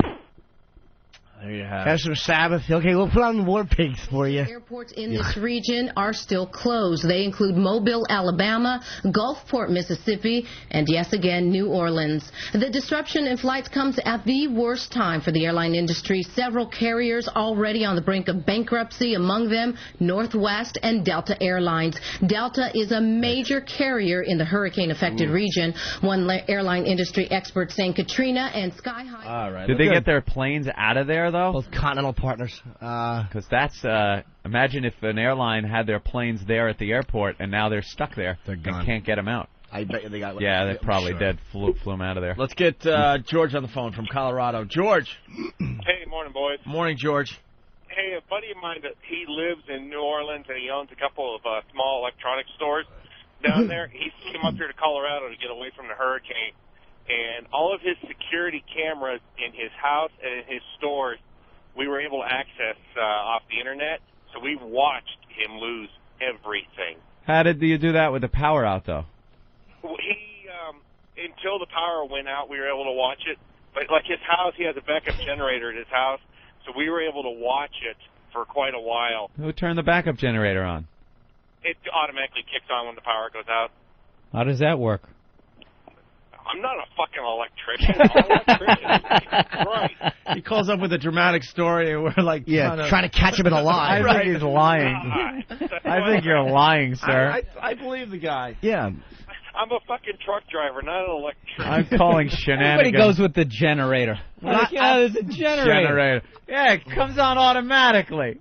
I believe him. Yeah, I'm not calling Bravo Sierra on this guy. A lot of people that live in those parts of the country, if they have generators, they're wired into their homes. We have them out here in Colorado. Hold on, liar. So what happened? Like, was he had what kind of store did he have? He's got an electronic parts store. Oh shit! So he watched for a while his stuff like going. Yeah. Now, did he lose everything? A non-truth teller. Fuck you, Jimmy. Was the place boarded up? Oh yeah. Clear. Keep it here on Fox News Live. That's such a liar. We watched it for a while. His power went at the stores finally went out about 11 o'clock. How many people were with you? Huh? How many people were with you? Well, it's him and his wife and his kids were here in Colorado with us. All right. Thank you, George. All right. There he goes, George from Colorado. George might be telling the truth. You think so? George is a lying sack of shit. I don't know. I kind of believe George. I don't believe him at all. All right, we're going to take a break. You think this is one of those fantasies you have when you walk around your house just thinking of what to say? Yeah. Like Bob Kelly does that. Like Bob will like practice what he's going to say. And right. That's how you know that Bob's been practicing, because you'll say something like, yeah, these fucking floods. Dude, the fucking government has got to get more money. And then you're like... You ran through it already. Yeah, because he looks up and he doesn't acknowledge you. He just looks up like dummy is trying to remember what he's been saying. What he's been through time again. Yeah. Got the teleprompter in his brain. Right. He's trying to read. His two bored dogs have heard this 80 times already. They're like, all right already. We know you want to be in the microphone, being important. He has the helping. two ugliest dogs I've ever seen in my life. You don't like his? I love his dogs. That one looks like a llama. With like the neck chopped off and then like reattached. That dirty little white one. The Kenny G haircut. It's fucking horrendous. Does it have like crust in its eyes all the time? White They're dogs, no? Bruised for when Bobby like bombs an audition. I think he takes that out on his dogs. Comes home and kicks it. Yeah. I like Bob's dogs. They kiss my face. They love my dogs. They're cute. They hop up. When I come over, they're so happy to see me. They lick my nose. Oh, how nice. Bill Burr in studio playing Caroline's this weekend. Starting Thursday through Sunday? Yep. Me and Ted Sizemore. Yes. I do this under the chin. I take my finger and I crook it. I go. A little scratch. Under the dog's You chin. scratch him right there. That's right. We're going to continue with Bill Burr, but first, a word from one of our sponsors. This weekend, for the first time in Toyota history, an unprecedented sale will change everything. What if we told you to get any new car, truck, or SUV, all you needed was $99 down and $99 a month? I'd say you were full of shit. Well, we're not. Get ready for the No Shit sale from Toyota. No shit. No shit. No shit. Toby Hines, fearless leader at Gulf States Toyota, has gone completely apeshit and authorized us to sell you any car, truck, or SUV for a ridiculously low $99 down and $99 a month. No shit. No shit? You gotta be shitting me. Nope, this shit is for real. It's the No Shit sale from Toyota. $99 down, $99 a month. But you better hurry because this shit won't be around forever. In other words, shit or get off the pot? Exactly. It's the No Shit sale. $99 down and $99 a month gets you any car, truck, or SUV you want. Holy shit. You said it. See your Toyota dealer now. Get the feeling. Toyota. $99 down payment, $99 monthly payment, not through Gulf States Toyota. No shit sale does not apply to any existing Toyota car, truck, or SUV anywhere, anyhow, anytime. Not a limited time offer. Don't see dealer for details. Like sands through the hourglass, so is the Olanay virus. I don't know. You know what? Why don't we just move right to Wang Chung? All right. Wang Chung. Everybody have fun tonight. We all remember this. What a big fun hit this was. Took forever.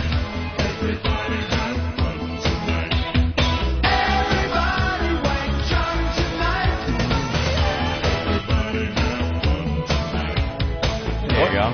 Have fun, Wang Chung. Everybody Wang Chung. What does that mean, though? Did anyone ever figure that out? It means having fun. Wang Chung. I think Wang is a euphemism for sodomized, and Chung was maybe a retarded boy they knew in the neighborhood. That was their idea. Everybody, Wang Chung tonight. We're all gonna Wang Chung. Everyone have butt sex with a retard. Poor Chung. I never thought of it that way. Just want his friends to come over and hug him and talk to him. Instead, he'd wind up face first crying into a Cookie Monster pillow. What's the matter, Chung? They wang me. Oh, he doesn't know what he's talking about. Who wang you? Everybody. And they have fun doing it. Old Bloody Bottom.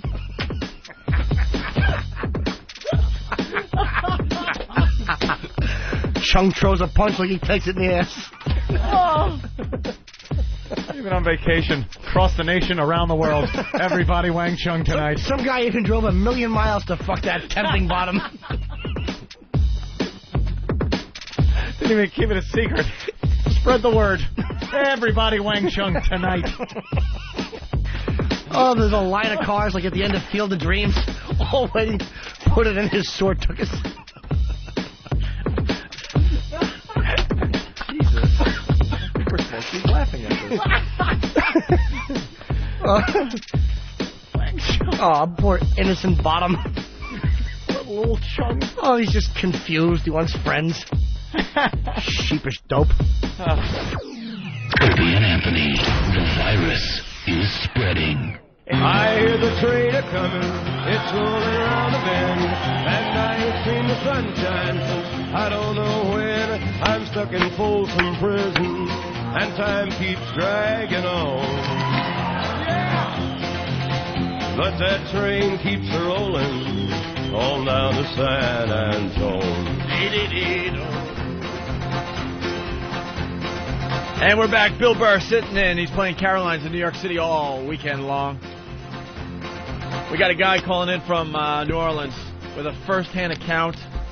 Let's see what Ted has here. Ted, what's up? Hey, man, look, I'm in Jefferson Parish. It's like right outside of New Orleans. Yeah. We left. As soon as the wind started picking up, my dad's an electrical contractor, so we came back as the last squall was coming out to get some of the generators back online for the Tulane Lakeside Hospital. Yeah. And we saw water out in one of the major intersections. Dude, I got to tell you, a lot of these guys in this subdivision, nicer houses, they wouldn't have the 5 to 6 inches of water that they would have in there if the city didn't pull the people. Oh, there's a truck going by. The guys didn't pull the people out of the pumping stations and shut them down. Is that what happened? Automated. Dude, none of it's automated. None of the diesel generators were backing them up. They just turned them off. Because they told the guys to leave, so they shut them down and left. Right, and I understand, like, one of the pumping stations had a whole roof ripped off, so, like, I can understand, all right, you don't want a person in there. But, man, it isn't automated. I mean, what year do we live in, and you can't automate turbine pumps? I heard they weren't able to handle that anyway. Like, they would have shut down anyway. No, well, if they were automated, they would have been able to monitor it, but, yeah, it's kind of a lot of these houses, I mean, dude, I'm not going to tell you everybody wouldn't have flooded, but some of these houses in these nicer subdivisions, you're talking only 5 to 6 inches of water, which does a lot of damage, and it's irritating to you because, if these pumps would have been running, this water only came up after the storm passed. Yeah, that's true. This is just coming after. I mean, that's a storm surge coming from the other direction now, man, but, yeah, guys, I mean, it's going to be a few weeks before we get power back on in here. I mean, we came back here to take care of the hospitals. The rest of my family's out in Lafayette. I don't know where they're going to go from there. How are you making a phone call? Cell phone's working, dude. I have it sent about 10, 20 times, man, but I'm on Sprint, and it's working. Nextel, your Direct Connect, works great out here. It's about the only other thing. Cell phones look like they started kind of kicking back online. Well, how are you going to charge them? Car charger in my truck, dude. Oh. That's how I'm hearing you. XM in the truck. All right. Yeah. Well, thanks, Ted. All right, man. There you go. Ted in another big fire. New Orleans area. Sorry for all the background noise. I just was opening a box. I got another gift. Another gift. I'll show you with the box. What was in the box? What is in the box? Oh, what's in the box? It's really a cool gift. Thanks, Andy from Seattle. He sent me a used drill because I'd gotten the drill bits a while ago.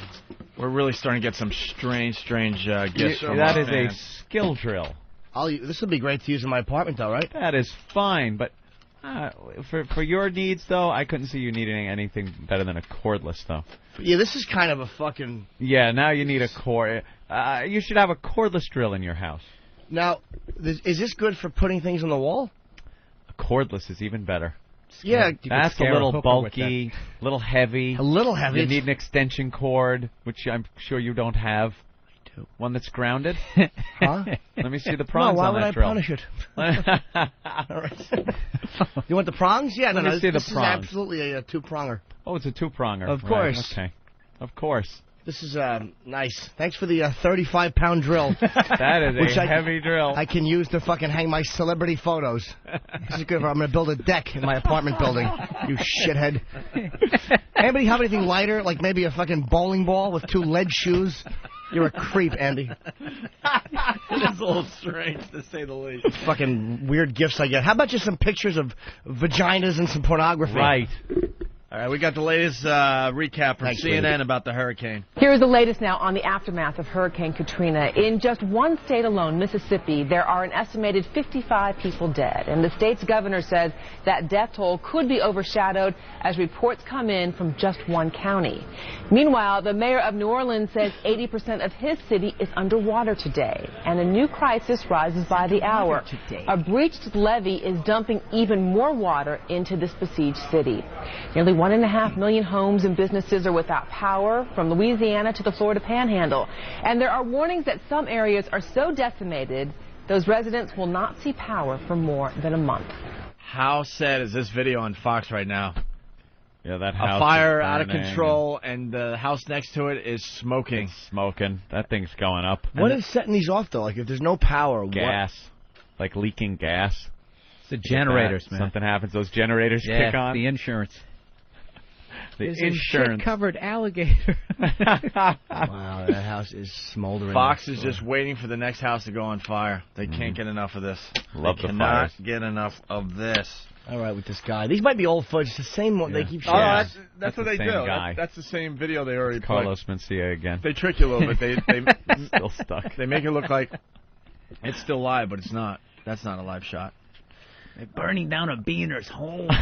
Hey, our buddy Dan Turner came up with something for us for the show. Yeah? Dan Turner down there in Washington, a huge fan of the show. Really supports what we do. There's somebody in Washington that supports what we do? Wow. There's a couple. Yeah, no, I know. There's about 5 or 6, I think. Yeah. Maybe and 7. it's obvious the ones that don't. Yep. Yeah, what's up with that? I don't know. I see a... You really got to ask Eric Logan what's up with that I already left him a message. You did? Good. Of course I did. There's a Sharper Image catalog that came out. Whatever. You know, it's got a page that features XM stuff. And on the page, in pretty big print. I've seen some ads where right at the bottom, in very small print, they have the programming on XM. And we've been included in some of that stuff on the airplane magazines and whatnot. But this one, pretty big print right there in the middle of the page. I see 100% commercial-free music. I see Major League Baseball's logo, PGA Tour logo, huge Bob Edwards show logo right in the middle of the page, and then MTV and NASCAR. And once again, thank you for omitting the Opie and Anthony show and not putting that on the page somewhere to let people know where we are, that we're here doing our show. I know the reason that they would give whoever did this, because it's a personal thing, and again, whatever. Do we have to hear the same excuse again? Because I'm not going to buy it. If Don Wicklund wants to call up and say, well, what happened was this, and give me another fucking excuse, I don't want to hear it, because I know what the real reason is. This is now vendetta. It is a vendetta. And, well, we had to cover all demos. Yeah. And, MTV is a certain demo, and we figured you guys were kind of covered by Major League Baseball, 18 to 49, man. Stop it. Bob Edwards, we know. Bob Edwards and golf covered by the same people. Bob Edwards covers the vampire demo. Dracula. Leave the ghoul alone. He hasn't done Bob Edwards. He hasn't done anything to us. The Bob Nosferatu show. The guy just... He opens his show going, welcome to the Bob Edwards show. Quietly does his 1-hour show every day. He doesn't bother anyone, and we just attack him. We don't attack him, really. We don't mind. Today we will talk about A, B, or AB blood. What is better tasting? Boo. Yes, he's doing a great show, a little feature, how to get garlic off someone's window. Fucking creep. Don't mirrors just bug the shit out of you? You can't see a thing from them. Boo! His best of show, how to trick someone to inviting you into their home.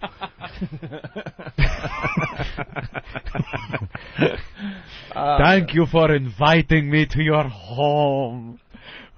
Ooh.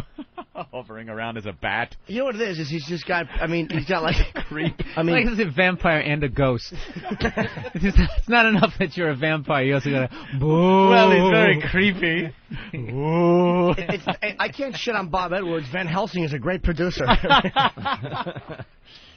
That's too bad. Yeah, well, you know. That's a great opportunity for I don't even want to talk about the new products. I just don't give a fuck, man. Yeah, now it's like, go fuck yourself. Yeah, you got this coming out? Yuck. That is us bashing the promotional department, I guess, for legitimate reasons, and then turning around and going, who will we include on this page? Go fuck you. Well, you know what it is? It's cutting off your nose to spite your face. Well, I don't want to get that harsh. Say that. I'm using the harsh language now. I can't tell you how badly I want to start spitting out names with just bile attached to it. Yeah. You know who you are. You're fucking incompetent. Mm-hmm. And again, we'll hear the same thing. Well, no, they decided to do it this way or this. No, stop it. But I'm not going to dwell on it all day. Let's say hi to Reg on Long Island. Reg? Yo, what's up, fellas? Go ahead, Reg. Listen, man. I love the show and everything. I've been listening forever. I mean, Thank back you, when sir. Opie was on the Nighttime Attitude, but fucking Norton is totally pissing me off. Why, sir? What, sir? Dickbag. Why? Dude, you don't appreciate shit. What, did I have to send you a fucking drill? Hey, wait, you sent him the drill? No. No. Oh. I'm saying, whoever this guy was, it wasn't me. I wouldn't fucking send him shit. You don't understand something. Dude, here's what you don't get. We do get really strange gifts, though, Reg.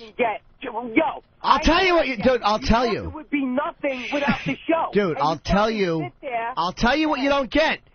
I want a new drill Do you understand? I'm an entertainer.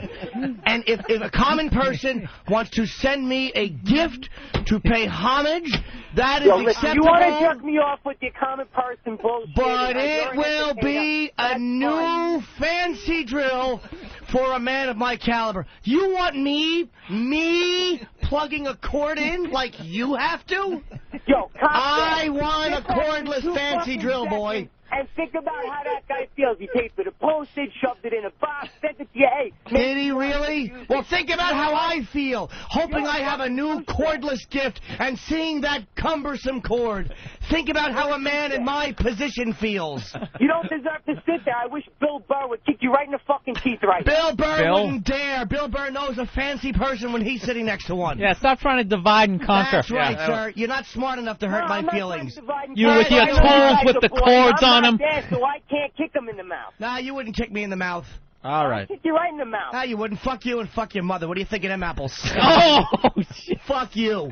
What do you think? That shit gets to me? What, no, I'm just saying it to you. Well, Bill Burr kicking me in the teeth gets to me, so I'm saying fuck you. How much was the postage? Yeah, on why that don't you gift? go hang yourself with the cord on your drill? Hold on. Wait, I want to know how much the common man. Hold on, union guy. I want to know how much postage was on this. I don't know, but whoever this is, it was shit, and it should have been first class overnight postage. Don't ever You don't send me. deserve it. Shut your fucking mouth. You don't deserve it. Shut your dumb Italian mouth. I'm talking, boy.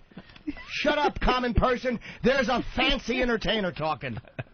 I don't know where do little people put prices. I don't even know. I don't look at prices. I just say ship, and they pick it up. All right, Reg. Jimmy, you're a cock. All right. Yeah, good one, Reg. There you go. You're fucking Italian with a black man's name. Take care, Rufus. Let's say hi to Paul Anka. Paul. Besides, it's my birthday, and people want to send me gifts. Tools. What? The host's dead tools. Let's say hi to Joe in Jersey. Joe, what's up? What's up there, fellas? I just wanted to say, first off, Jimmy gets cordless drills. Second off, Bob Edwards, when is his show on? What channels? I've had the unit for a year. I don't know anything about him. He does a 1-hour show on the NPR channel. Yes, it's on at midnight. Oh, the public radio channel? Huge ratings. And I would. Oh, yeah. I've heard of that. And also, I don't know if you care, there's a big concert out in Jersey this past weekend. One of the bands there kept giving you guys shout-outs over and over again. A band called Therefore. It was like O&A, Party Rock. They were just screaming for you guys. So what's the name rock of the band? Roll, Therefore. THERE 4. Nice, very good. Thank those guys for us. That drill retails for $29. Does it really? $29 of that hard-earned. All right, here's hard-earned cash. Here's a new rule on the Opie and Anthony radio show. Yes. You're permitted to send me gifts, but they are not to be under $50. $50. Do you hear that? Look, you understand how valuable my time is? If I'm going to open a gift, A, it will be new. B, it will be first-class postage. And C, it will be over $50 with a receipt in case I don't like it and want to bring it back. Or actually have one of the interns bring it back for me. Yeah. And make an exchange. I'm wearing a nice gift from one of the listeners. Of course you are. I don't wear I gifts from appreciate listeners. the gifts. All right, back to Dan Turner, one of our big supporters down there in Washington. Big supporter. Who's Dan Turner? Oh, my God, he's the vice president of programming operations for XM Satellite Radio. He wrote an email to, I guess, Martini Steve. After really focusing on the Jimmy Norton phenomenon, I put this together. He's a whiz in the production room, this guy, Dan. Here's a little MP3 file for you to check out. I put the song into delete under blah, blah, blah. I sped it up like the Banana Phone song because it just sounds better that way. Much love, Dan. And then he writes, Beyond. So we should play the original Jim Norton Phenomenal thing. Yeah. That Henchman did, remember? Yes. Sure. Remember this? And then we'll play the new one by Dan Turner. But first, here's Henchman.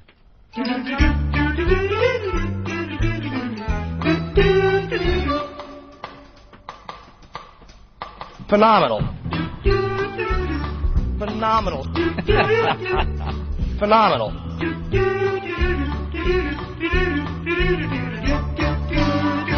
you ever look back, and again, I know I do, when you look back on something you feel great about, and then you look back on it and you go, ugh, what the fuck was I thinking? Yeah, I'm still doing that. I'm still doing that with Sabbath stuff. There's one song, Who Are You? Phenomenal. Phenomenal. Phenomenal.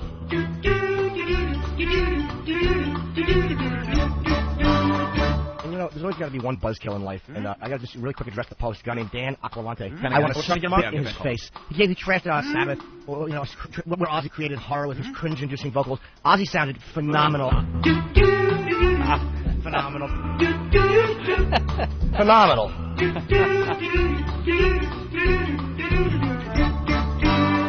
And there you have it from Henchman. I love And I hate to interrupt, but Eric tapped me during that and had plugged in the drill. So,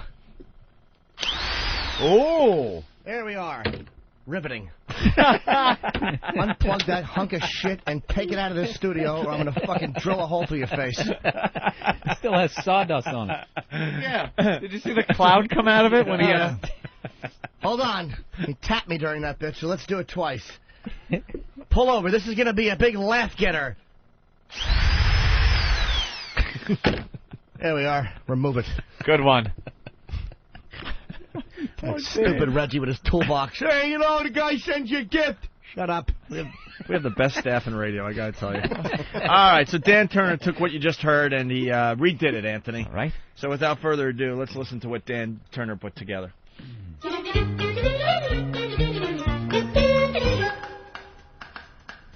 Phenomenal. Phenomenal. Phenomenal.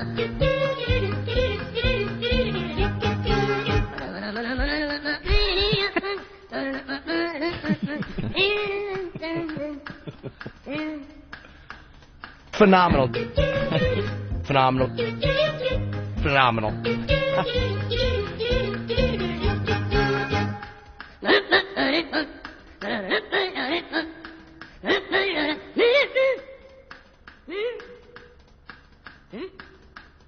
Phenomenal.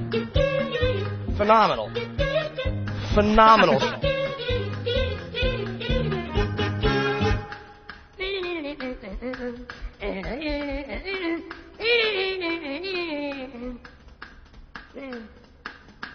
Phenomenal. Phenomenal. Phenomenal.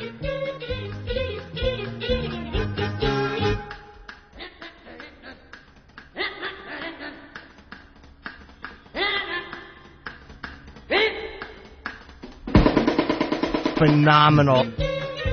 Phenomenal. Phenomenal. Phenomenal. There you have it from Dan Turner down there in Washington. Sounds like the banana phone a little bit. Guys got for that. Ring, ring, ring, ring, ring, Oh, yeah. ring, ring, banana phone. Ring, ring, ring, ring, ring, ring, ring, banana phone. That makes me sound like an ass. Certainly Wow. does. He got a few more phenomenal clips from you than the original There's one. a lot of them. Yes. All right. Phenomenal. All right, we're going to take a quick break. When My we get favorite back, one. you guys want to do some golden ticket hopefuls? We'll listen in on some other radio shows, yes. Bill Burr sitting in. He's playing Caroline's all this weekend. With Will, who's very funny, and Russ Maneve. Yeah, Russ Maneve was great. Russ. I just saw Russ. Happy-go-lucky Russ. You know. Crinkles his nose. With his What is it chunk called? of material on rape. Yeah. And then smirks through the whole thing. Yeah. He does do some brutal subjects. All right, we'll do this and then we'll come back. It's the Opie and Anthony Show. Your home for good, clean, wholesome family entertainment. Wow.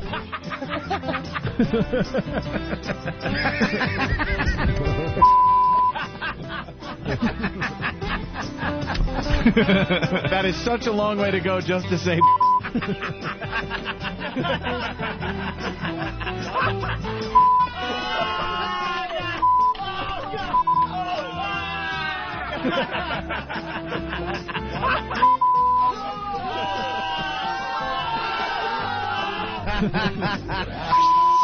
It's the Opie and Anthony.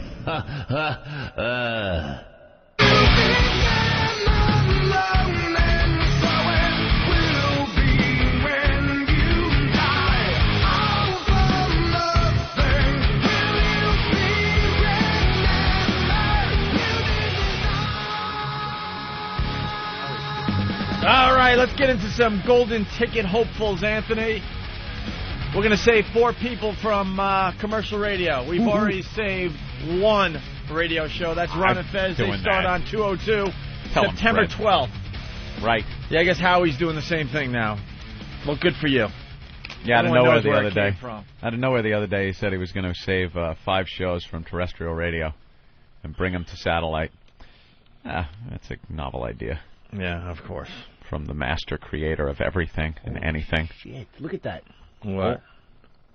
Wow, where's that? Hurricane alert. Oh, I don't know. I'm looking at MSNBC, and I'm looking at some guy talking to some woman. On holiday travel. I must have action on my television at all times. Floods, fires. We were just listening to emergency managers on the only radio station that's broadcasting emergency-type things. XM202. They're explaining that we don't have a way to know how long we can sustain life because they're running out of supplies, and they don't know what tomorrow brings. So they're asking anyone who can get out to get out now. The question is, how long will that be possible? Because as the water rises and the city of New Orleans is a bowl, they're concerned that there may come a time when people can't get out. That sounds like you're talking about the end of the world. The latest discussion that's been happening in the last few minutes is, what will we do if the waters continue to rise? And the latest discussion of possibilities is bringing in barges where they can create electricity so that they can clean water, so that the loss of life that's already been experienced doesn't get worse. They're dealing with a situation which emergency managers admit they don't know how to control right now. Wow, this is just going to get ugly, They man. haven't figured it Uglier. out. They have not figured it out. That's a good idea. Barges with generators on. You know, a lot of people stayed because they always totally fucking exaggerate those storms. Like, this is going to be unbelievable, and you get like a sprinkle. The news has killed people. They absolutely killed but they're people. overhyping. But they're overhyping all probably, the time. Yeah, they probably cried wolf one too many times. Yeah. You're right. Well, they do it every time it's going to snow up here. They do that shit, right? Oh, yeah. Go to the store. Make sure you stock up on supplies. There's never been a snowstorm that I've been involved with where the second it stops snowing, you can't go out and get stuff. People walking out, old ladies with, like, entire turkeys. Yeah. You know what I mean? Like, supplies for a month. It's like, there'd have to be 80 feet of fucking snow. Canned goods. Yeah, stuff you wouldn't eat if it was sunny out, you know? Like canned beets, all of a sudden you need that. Yeah, you need canned flashlights, goods. Like all this shit. Twilight Zone episode of the future after an atomic war. That's what you need. By 2 o'clock in the afternoon, the streets are cleared. You're fine. You're fine. We've had one bad storm in the last 2 years that kind of shut things down for 24 hours in New York. And that's about it, right? Nothing. Maybe 2 days. Nothing tops. you need canned goods for. Right. Turkey basters. Yeah. Can't you keep your stuff cold by just leaving it outside anyway? Yeah, the snow. Why the canned goods? Put it in the snow. All right, well. All of radio rips me off. That's yeah, right. of course, Howie. All of radio rips me off. All of radio rips me off. Beyond AM, beyond FM, it's XM satellite radio. Thank you. Thank you, Howard. Anyway, let's do some golden ticket stuff, okay? Mm-hmm. A bit we started probably close to 2 months ago, no? At least a month and a half ago, right? Yep. We're going to save 5 shows from commercial radio, yes. We've saved the Ron and Fez show thus far. Some of the other people we're looking at are like Brother Weeze there in Rochester, B.J. Shea in Seattle, good old Scott Farrell we like. Who else, Anthony? Who else? Laszlo. Mm-hmm. Laszlo has made a pretty good impression on us. And then there's some others that were kind of... the Big O and Duke show. We like those guys. And yeah, they were all right. Baltimore. We're looking for more audio from those guys. And we got some brand new hopefuls today. Yeah, they're cool. Yeah.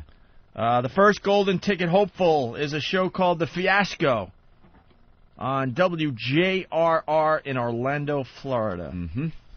Here's a bit called, it's quick, Douche Smackahoe. Douche Smackahoe. Right. All right. The world's most infamous ladies' man is in the hood. What's up, bitches? I don't like it. It takes too long to get to the punch. Yeah, it's a little short. Wow. But the Wow. ending... No, the CD is shut off on its own, and now it requeued. Oh, I thought that was the way Let's the try bit it went. again. The world's most infamous ladies' man is in the hood. What's up, bitches? But this time, he's a That's great. balls-out pimp.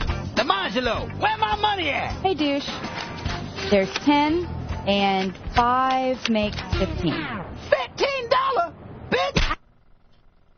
Ow! That's all you... It's really... For your stank ass! Hey! Get the f*** out my face! Rob Schneider, stop. It's really good with all the gaps in it. What the fuck? That sounds like working the New York Comedy Club. Like the mic goes out right on your punchline. Really? Right as you're getting it back, it just cuts out. That's great. Well, let's clean it off on this T-shirt. That'll on work. that great chest. Oh, yeah. That'll work. Yeah, it's going to work in CD2, right, Eric? Hawk, it better work. The world's most infamous ladies' man is in the hood. What's up, bitches? But this time, he's a balls-out pimp. DiMangelo, where my money at? Hey, douche. There's 10 and 5 makes 15. $15? Bitch! Ow! That's all you could get for your stank ass? Hey! Get the f*** out my face! Rob Schneider stars in Douche Smack-a-Ho, Urban Gigolo. Ow! Now playing in tricked-out SUVs everywhere.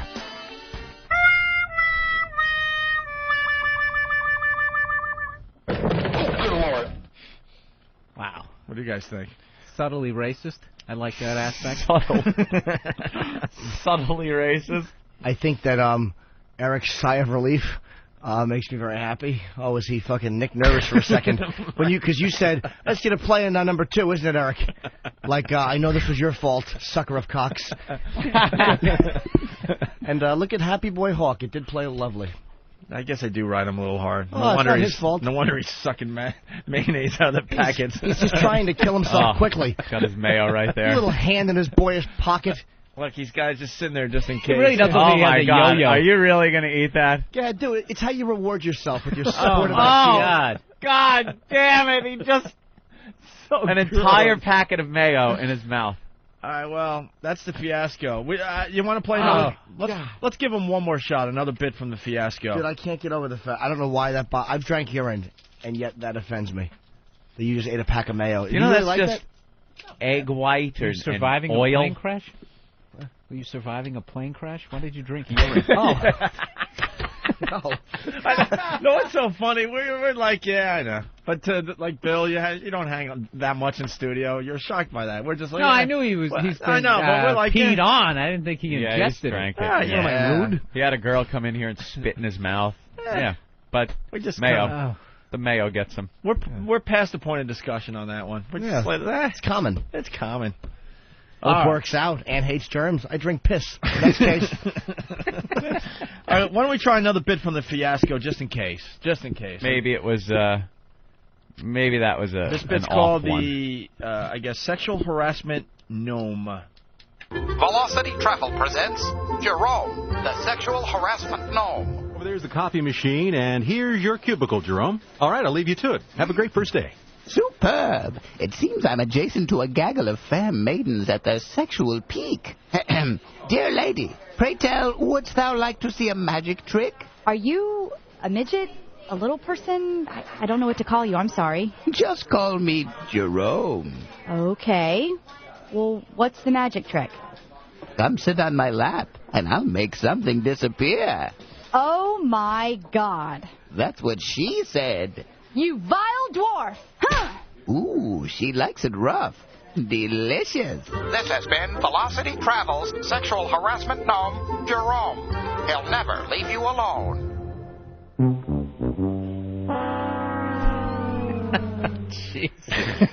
Jerome. Right. That would be the Travelocity. Oh, look at this. The Coast Guard helicopter guy was lowered down onto a roof. He's got his axe. He's just hacked through the roof, and he's trying to get to a guy. You know, home was the safest place to be, so they go inside the house. Then the water starts to rise. It's up 2 feet, 3 feet, 4 feet. Pretty soon it's pushing you up to the ceiling, and they couldn't go outside because of the storm, so what did they decide to do? They decided to go into their attics, and now that video that you just saw, courtesy of the Coast Guard, is a video of the rescues as Coast Guardsmen are literally chopping holes in the roof to let those people get out of their attics. All right, we're going to have more of those pictures, John, in just a moment. In the meantime, let's go back to Caroline Shively as we say. Wow, that's unbelievable. You did say that earlier, that a lot of these people were going into their attics with the axe. With an axe, so they could chop their way out. There's a little controversy. Travis came running in here saying that our own Eric loves the fiasco. Oh. What's going on, Travis? Travis? These guys love ratting out each other, so let's see there's a let's see what this is hatred all about. in the ranks. Well, no, when I brought in the CD yesterday and I gave it to Eric, he goes, "Ooh, the fiasco." And I made a mental note in my mind to remember that. How did he say it, Travis? No, seriously. Ooh, the fiasco. And he made a mental note in his liver. Of course it's in your mind. But I made a mental note in my mind. That's right. And Eric, comment? I didn't say, ooh, the fiasco. I said, ooh, the fiasco, did. because I recognized the show. Why do you now have your own microphone? Yeah. I have it here just in case. Anthony has one over there. Mayonnaise residue in his mouth. Yeah. You hear how nervous he gets with his gum and his It's mayo? all and just smacking in there with mayo and dentine. Nervously holding that stupid mic like he fucking prances around like Sinatra. You did say, ooh, the fiasco, didn't you? Right. Yeah, because I recognized the show, but I didn't say it as Where'd you gay as recognize Travis it from? put it. Wait, I want to hear... Too? I'm sorry, Jimmy. No, you're right. Stepped all over you. Right. I want to hear him say it, Travis say it, and then I want to hear Hawk say it, one right after the other. How you think he said it. He said, ooh, the fiasco. I said, ooh, the fiasco. One more. Don't say I said. Just say it. Ooh, the fiasco. Ooh, the fiasco. You're changing it. That's completely different from the way you just said it. It's like a bad acting ooh, class. The fiasco. Yeah, Meisner. Yeah. Why would you say the fiasco? Ooh, the fiasco. Ooh, the fiasco. Rachel, you've come You realize back. a grown man should never say the word ooh. Ooh, the fiasco. Ooh, anything. Another slip of the tongue. Ooh, fabulous. Slip of the tongue. Ooh. That was a slip of the tongue right onto a cock. Who the fuck says ooh? Ooh, the fiasco. After the age of 8. I don't care if you said it like, ooh, the fiasco. You still said ooh. Here's how you should say Ooh, that. it's so naughty. Ooh. That should only be said, ooh, the fiasco. Right. That's how you say that. The way you said it, it's, ooh, the fiasco. Quick, put my robe on so I can enjoy it. Wow, this guy's just hammering away with his axe. Can't even get With to his the people who one-piece need help Speedo. this morning. Take a look at that shot. It looks like This there's looks like someone Fear reaching Factor. a hand Wendy, out to this I'm guy.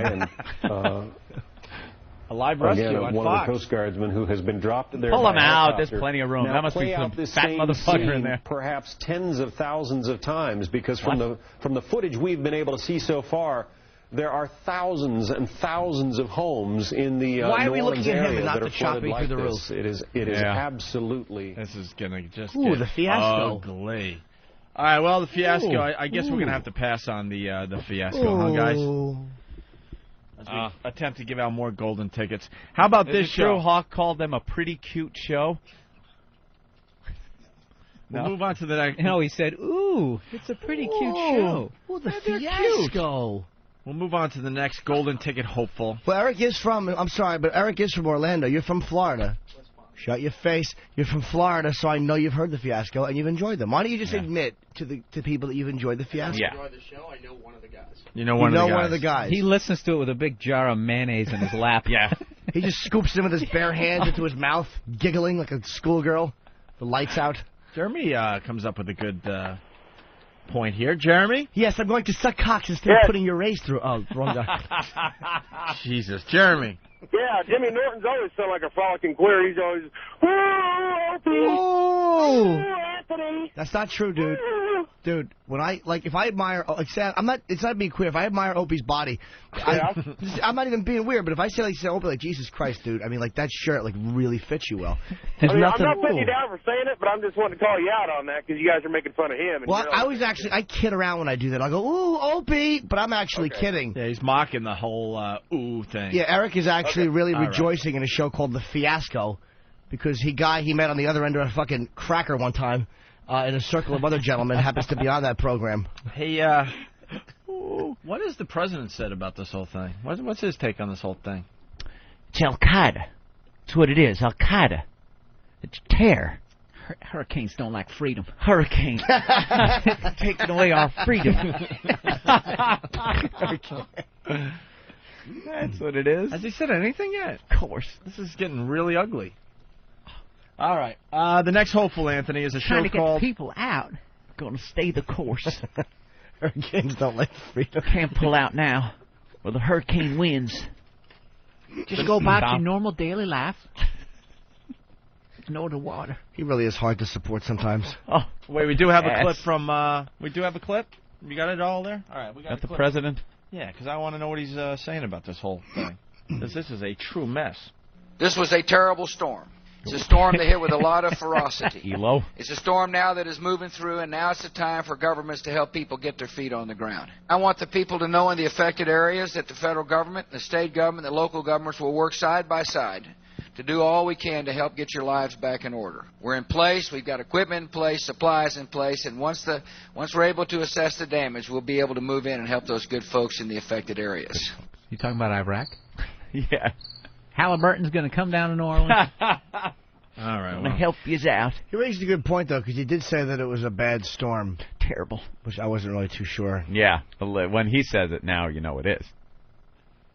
All right, let's go back to the Golden Ticket hopefuls. This next show is called the Rock and Roll Morning Show. Ooh, the Rock and Roll Morning Show. From KOMP in Another Vegas. cute show. Double shot. Comp, KOMP, Vegas.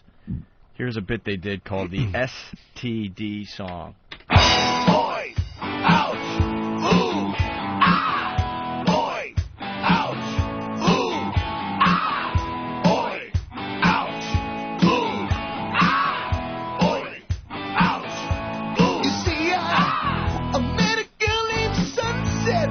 She had just turned 19. Her loving I would soon regret. I was dripping green, boils on the left of me, and lesions to the right. It's on my gun, got no sex life, scratching like a flea bite. I've got an STD, it burns all night. STD, what a freaking sight.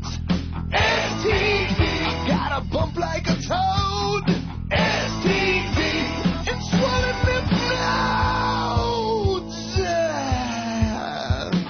Boy, ouch, ooh, ah, boy, ouch, ooh, ah. I'm dirty and mean, my boys are unclean, and I'm a diseased man. What's that supposed to be, some kind of sick joke? Herpes simplex #1. Understand? You better get your head and your ass wired together, or I will take a giant shit on you. Lock up your wife. Got in through the back door. Got a re-up for life. The oozing is what you found. Because you mess around. You got an STD. Feels like a bug bite. STD. My piddle ignites. STD. I got a bump like a toad. STD. Feels like it explodes. What have we got here? A fucking comedian. What have we got here? A fucking comedian. I'll say, I didn't like it. It just reminded me too much of an AC/DC song. Yeah, a little bit. You get nothing. Yeah. You lose. Yeah. Good day, sir. Yeah. You know what I love was one of those awful things they're playing, and then everyone in the studio is just cracking up like it's the funniest thing ever. Oh, yeah. Those fake. Let's go. Fucking radio. Brian wants to know, what did we do to deserve this? You're not going to find anything good. This stinks. This sucks. Turn this shit off. Rave reviews. Well, let's say hi to James in Vegas. James? Hey, good morning, guys. Hello? Hi. We're listening to you. Good morning, guys. Hey, yeah, those tools from Comp 92.3, I called you guys back years back on WNEW. They stole WOW from you guys. They're promoting it like it's their own and with no mention of you guys. Just thought I want to give you a heads up on that. Yeah, that one was taken by a ton of radio stations. Do you have their website, Hawk? There's no WOW thing on there Maybe right they now? took it off. Well, now with the new, cleaner version of commercial radio, maybe they were told to stop doing our bit. It's possible. They used to Tell hang them, out Fred. at strip clubs and Tell shit them, like Fred. that and All right. do the whole WOW promotion. So, All right, thank you, sir. Thanks, guys. Bye, mister. Let's go to Tom in New Orleans. All right. Tom, What's up, boys? you finally got cell service, huh? No, I'm on a hard line. The hard line never went out. Real? Where But are you? I can't dial out. I'm still at my mom's house. The water just, after it stopped fucking raining, it just kept coming up. Really? Yeah, it's finally going down a little bit. It came right to the front door. Did your did the place flood at all, or it didn't get inside? No. My house might have, but hers didn't. And the street looks like a swamp, dude. There's snakes and bugs and shit. It's hot. We're running out of beer. We're running out of beer. This blows, man. The engine's not going to have power for a month. I can't even get out of here. Yeah, how's your family doing? They're all fine. Yeah. They're not back here. Right. I mean, riding it out, the storm was nothing. The storm was not catastrophic as the aftermath, dude. So now it's all flooding. They had generators, but they weren't automated, so they had nobody to get in there and pump them. They didn't turn them on till like 10 o'clock last night. And when I tell you it finally went down, the water went down maybe 3 inches in 12 hours. It's supposed to go down an inch an hour. What part are you actually in? Where? Kenner. Yeah? Jefferson Parish, the one that was most devastated. But you say the water is draining out of there. Barely. But there are places where the water's still coming up. In the French Quarter and stuff, so the Yeah. New Orleans pumps. And they still got all the brothers in the Superdome are trying to riot. They're trying to Let riot? us out now so they can go loot, I guess. I don't know. Oh. Hey, Tom, do you think the Royal Sonesta is flooded or no? Well, they say the Royal Sonesta is a pretty tough building. I doubt it. I mean, if That's what it I'm is thinking. flooded, it might just have maybe half a foot or to a foot of water, and they can go up to the second or third floor. But the Hyatt, the big hotel next to the Dome. Yeah. Did you see pictures of that? Every window is blown out. It looks like the federal building in Oklahoma. Now, how have you seen that if your power's out? I got a battery-operated TV. We lose batteries. We need 10C batteries. Have them heliport some stuff into me. And then we turn it off for about 5 hours, and we can get it back for about 20 minutes. Wow. They got one station, and they're broadcasting from Baton Rouge, the big station. So their home office down here is flooded out. So you get news for a few minutes at a time. And then I got the radio I can put on the news talk station, but every time you put it on, it's like just depressing, man. It's like business won't be back to normal for a month. You won't have power for a month.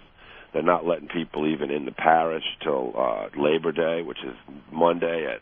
Well, they're also saying martial law has been declared in New Orleans. Yeah, Jefferson Parish. What's that mean, martial law? Martial law means, in other words, I'm trying to get to my house to get some more supplies. Yeah. And it's not very far, but you gotta trek through like maybe about 2 blocks full of maybe 2 foot and a half of water, probably 2 foot of water. Yeah. And then if the cops see you, I'll just tell them, look, man, I need some medication or something. Yeah, martial law is when can't leave. The National Guard kind of takes over. They can shoot you. Some of your normal rights aren't there anymore. Yeah, they could shoot you for looting. Yep. They're going to pile you up naked. Yep. Make a little And I'm pyramid. just dying to see. I Make mean, you wear a hood. What's left? Put you on a leash. What's left of my house, man? So your house in a shitty area, like with a No, storm? no. My house, my mom's actually house is a nicer house, but she gets more water on the street than me, and I'm further away from the lake, about like 2 blocks further away. No, I don't mean shitty bad. I mean like where the place got hit. It was in a bad area for a storm. Yeah. Well, I his mean, area Kenner. is not as bad as what we're seeing on TV. We're seeing water up to the roofs. No, not as bad there. But they got places in North Kenner, like if I went 2 blocks the other way, going away from my house toward Yeah. the lake, then some people have like 4 feet of water in their house. Tom, how much beer do you have left? How much beer do I have left? Yeah. Not a lot, dude. I'm What? rationing it. 6-pack? Maybe about close to a 12. But the good thing is my stepfather has a boatload of whiskey. But ice is running out, dude. Yeah, what do you do now? You got to drink warm beer, huh? Well, no, I'm gonna kill the beer before it gets. You have to drink warm whiskey, and then whiskey. water's out of. We got more whiskey than we do water. How's the toilet? Is it working? Is it flushing? No, you got to take shits in the backyard. You got to take a shit in the backyard because your toilet won't flush. Yeah. You One gotta of my buddies took a goddamn shit in the toilet and was still trying to flush that. Man, he got floaters. Dude, That guy's sorry. Yeah, sorry. Drunken stupor. Sorry. So you just leaving logs in the backyard? Well, we got 3 dogs too, man. We got logs everywhere. Norton, that's the least Ramon. of our troubles. Trust me. That can't be healthy. That's the least of our I troubles. know it's gonna be floating around the street. because everyone's shitting in their yards. That's just going to be thousands of human dumps all over the place. The thing is, there's nobody here, man. This is like a big neighborhood, and we hadn't seen anybody. Like, if we really, I mean, we could be stuck here for, well, if the water goes down, we're going to do something. You got any military presence in the streets? No. Why don't you shit in your neighbor's yard? Yeah, really. If they're not there. Dude, why don't you Go go shit into your neighbor's house and grab some stuff? Yeah, you can't really do that. Nah, you can. There's Sure no one you there. can. No one's going to see you. You need water, Tom. If they have some beer, maybe. Maybe you just check the fridge. You're not talking about diamonds or nothing. No. Maybe a beer or two. I'd leave him a 20 spot, too. There you go. Stop on. Do me a favor. Stop rehearsing. You're confronting the National Guard speech to us. Would it be great if he got shot on sight? Oh, God. In his own place. That would make me happy. Just going into his own place for some liquor. That's fantastic. It sucks, man. I tell you what, it's the aftermath is what's going to kill us. So now it's like, it doesn't really matter what time, what day. It's just hot. Yeah. Can you imagine? Just hot. At least you got the AC, right? No, nothing. Do you see any fires in your area? No. No, I saw the shit you saw, I guess, on TV, that one dude on the roof waving and pointing at the fire. Yeah. Carlos. All right, well, Tom, keep us posted.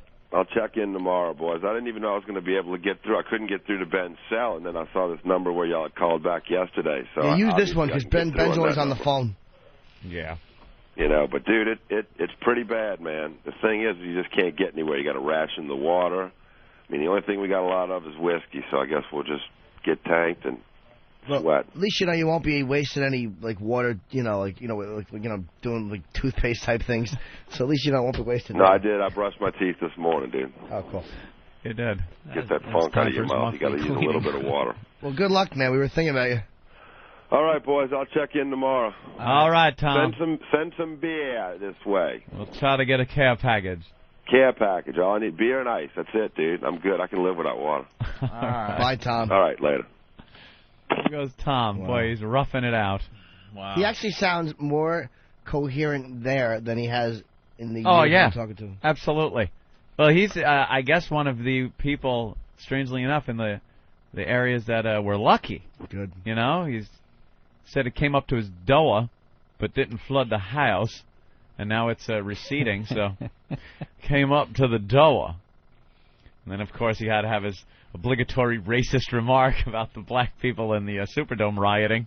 Are they rioting? No, they're not I rioting. don't know. I would guess they're probably getting a little Dude, agitated. if you were in that thing and it was just Trapped. reeking of shit. Reeking I mean, of feces. I think that's why they want to get out. You'd say, let me out. It's my right to walk the streets if I want to. But they're going to say, no, martial law. You There's can't. nowhere to go. Where are they going to go? They let them all out. Their houses are underwater. They can't go back there. Other shelters, where are they? Those are packed. There's nowhere to get out of the city to leave to go to relatives. Yeah, but there's that an are area elsewhere. when you walk into the Superdome where you walk upstairs and it's almost like a porch. Yeah, so they're going to sit there. I would go stand out there. Just rather than stand sitting there smelling. Just the stinking. shit, yeah. No one brushing their teeth because there's no water. No, there's nothing they can do for hygiene. It's absolutely Bunch amazing. of raw armpit smell. Keith, Jersey, what's up? Hey, what's up, guys? I just wanted to tell Tom, good luck, bro.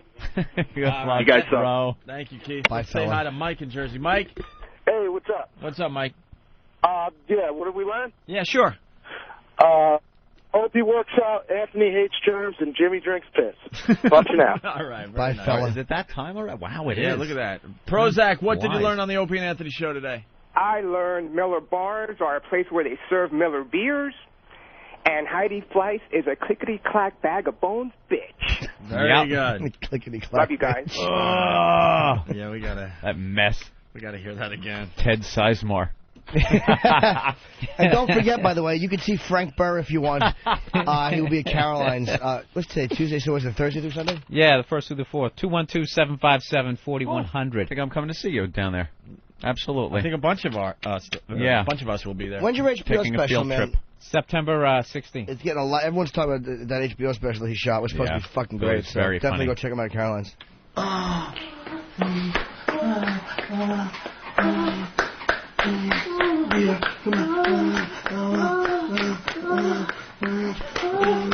Sounds like Brando. Come on, baby, come on.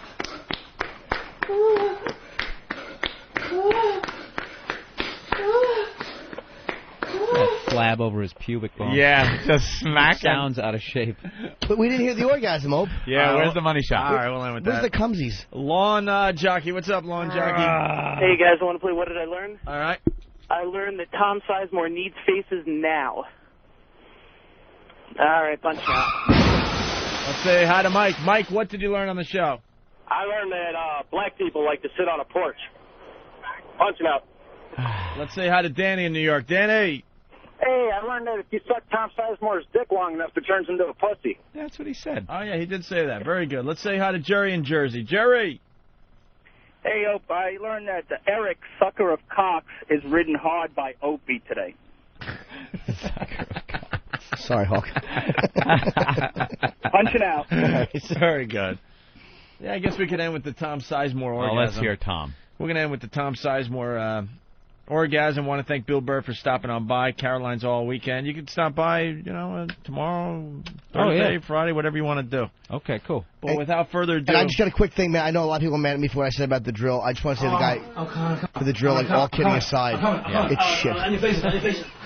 There we go. Right there, right there, right there. Okay.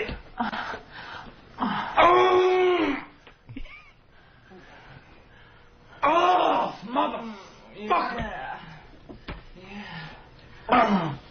Yeah. Sounded like he was moving furniture. Right there, right there.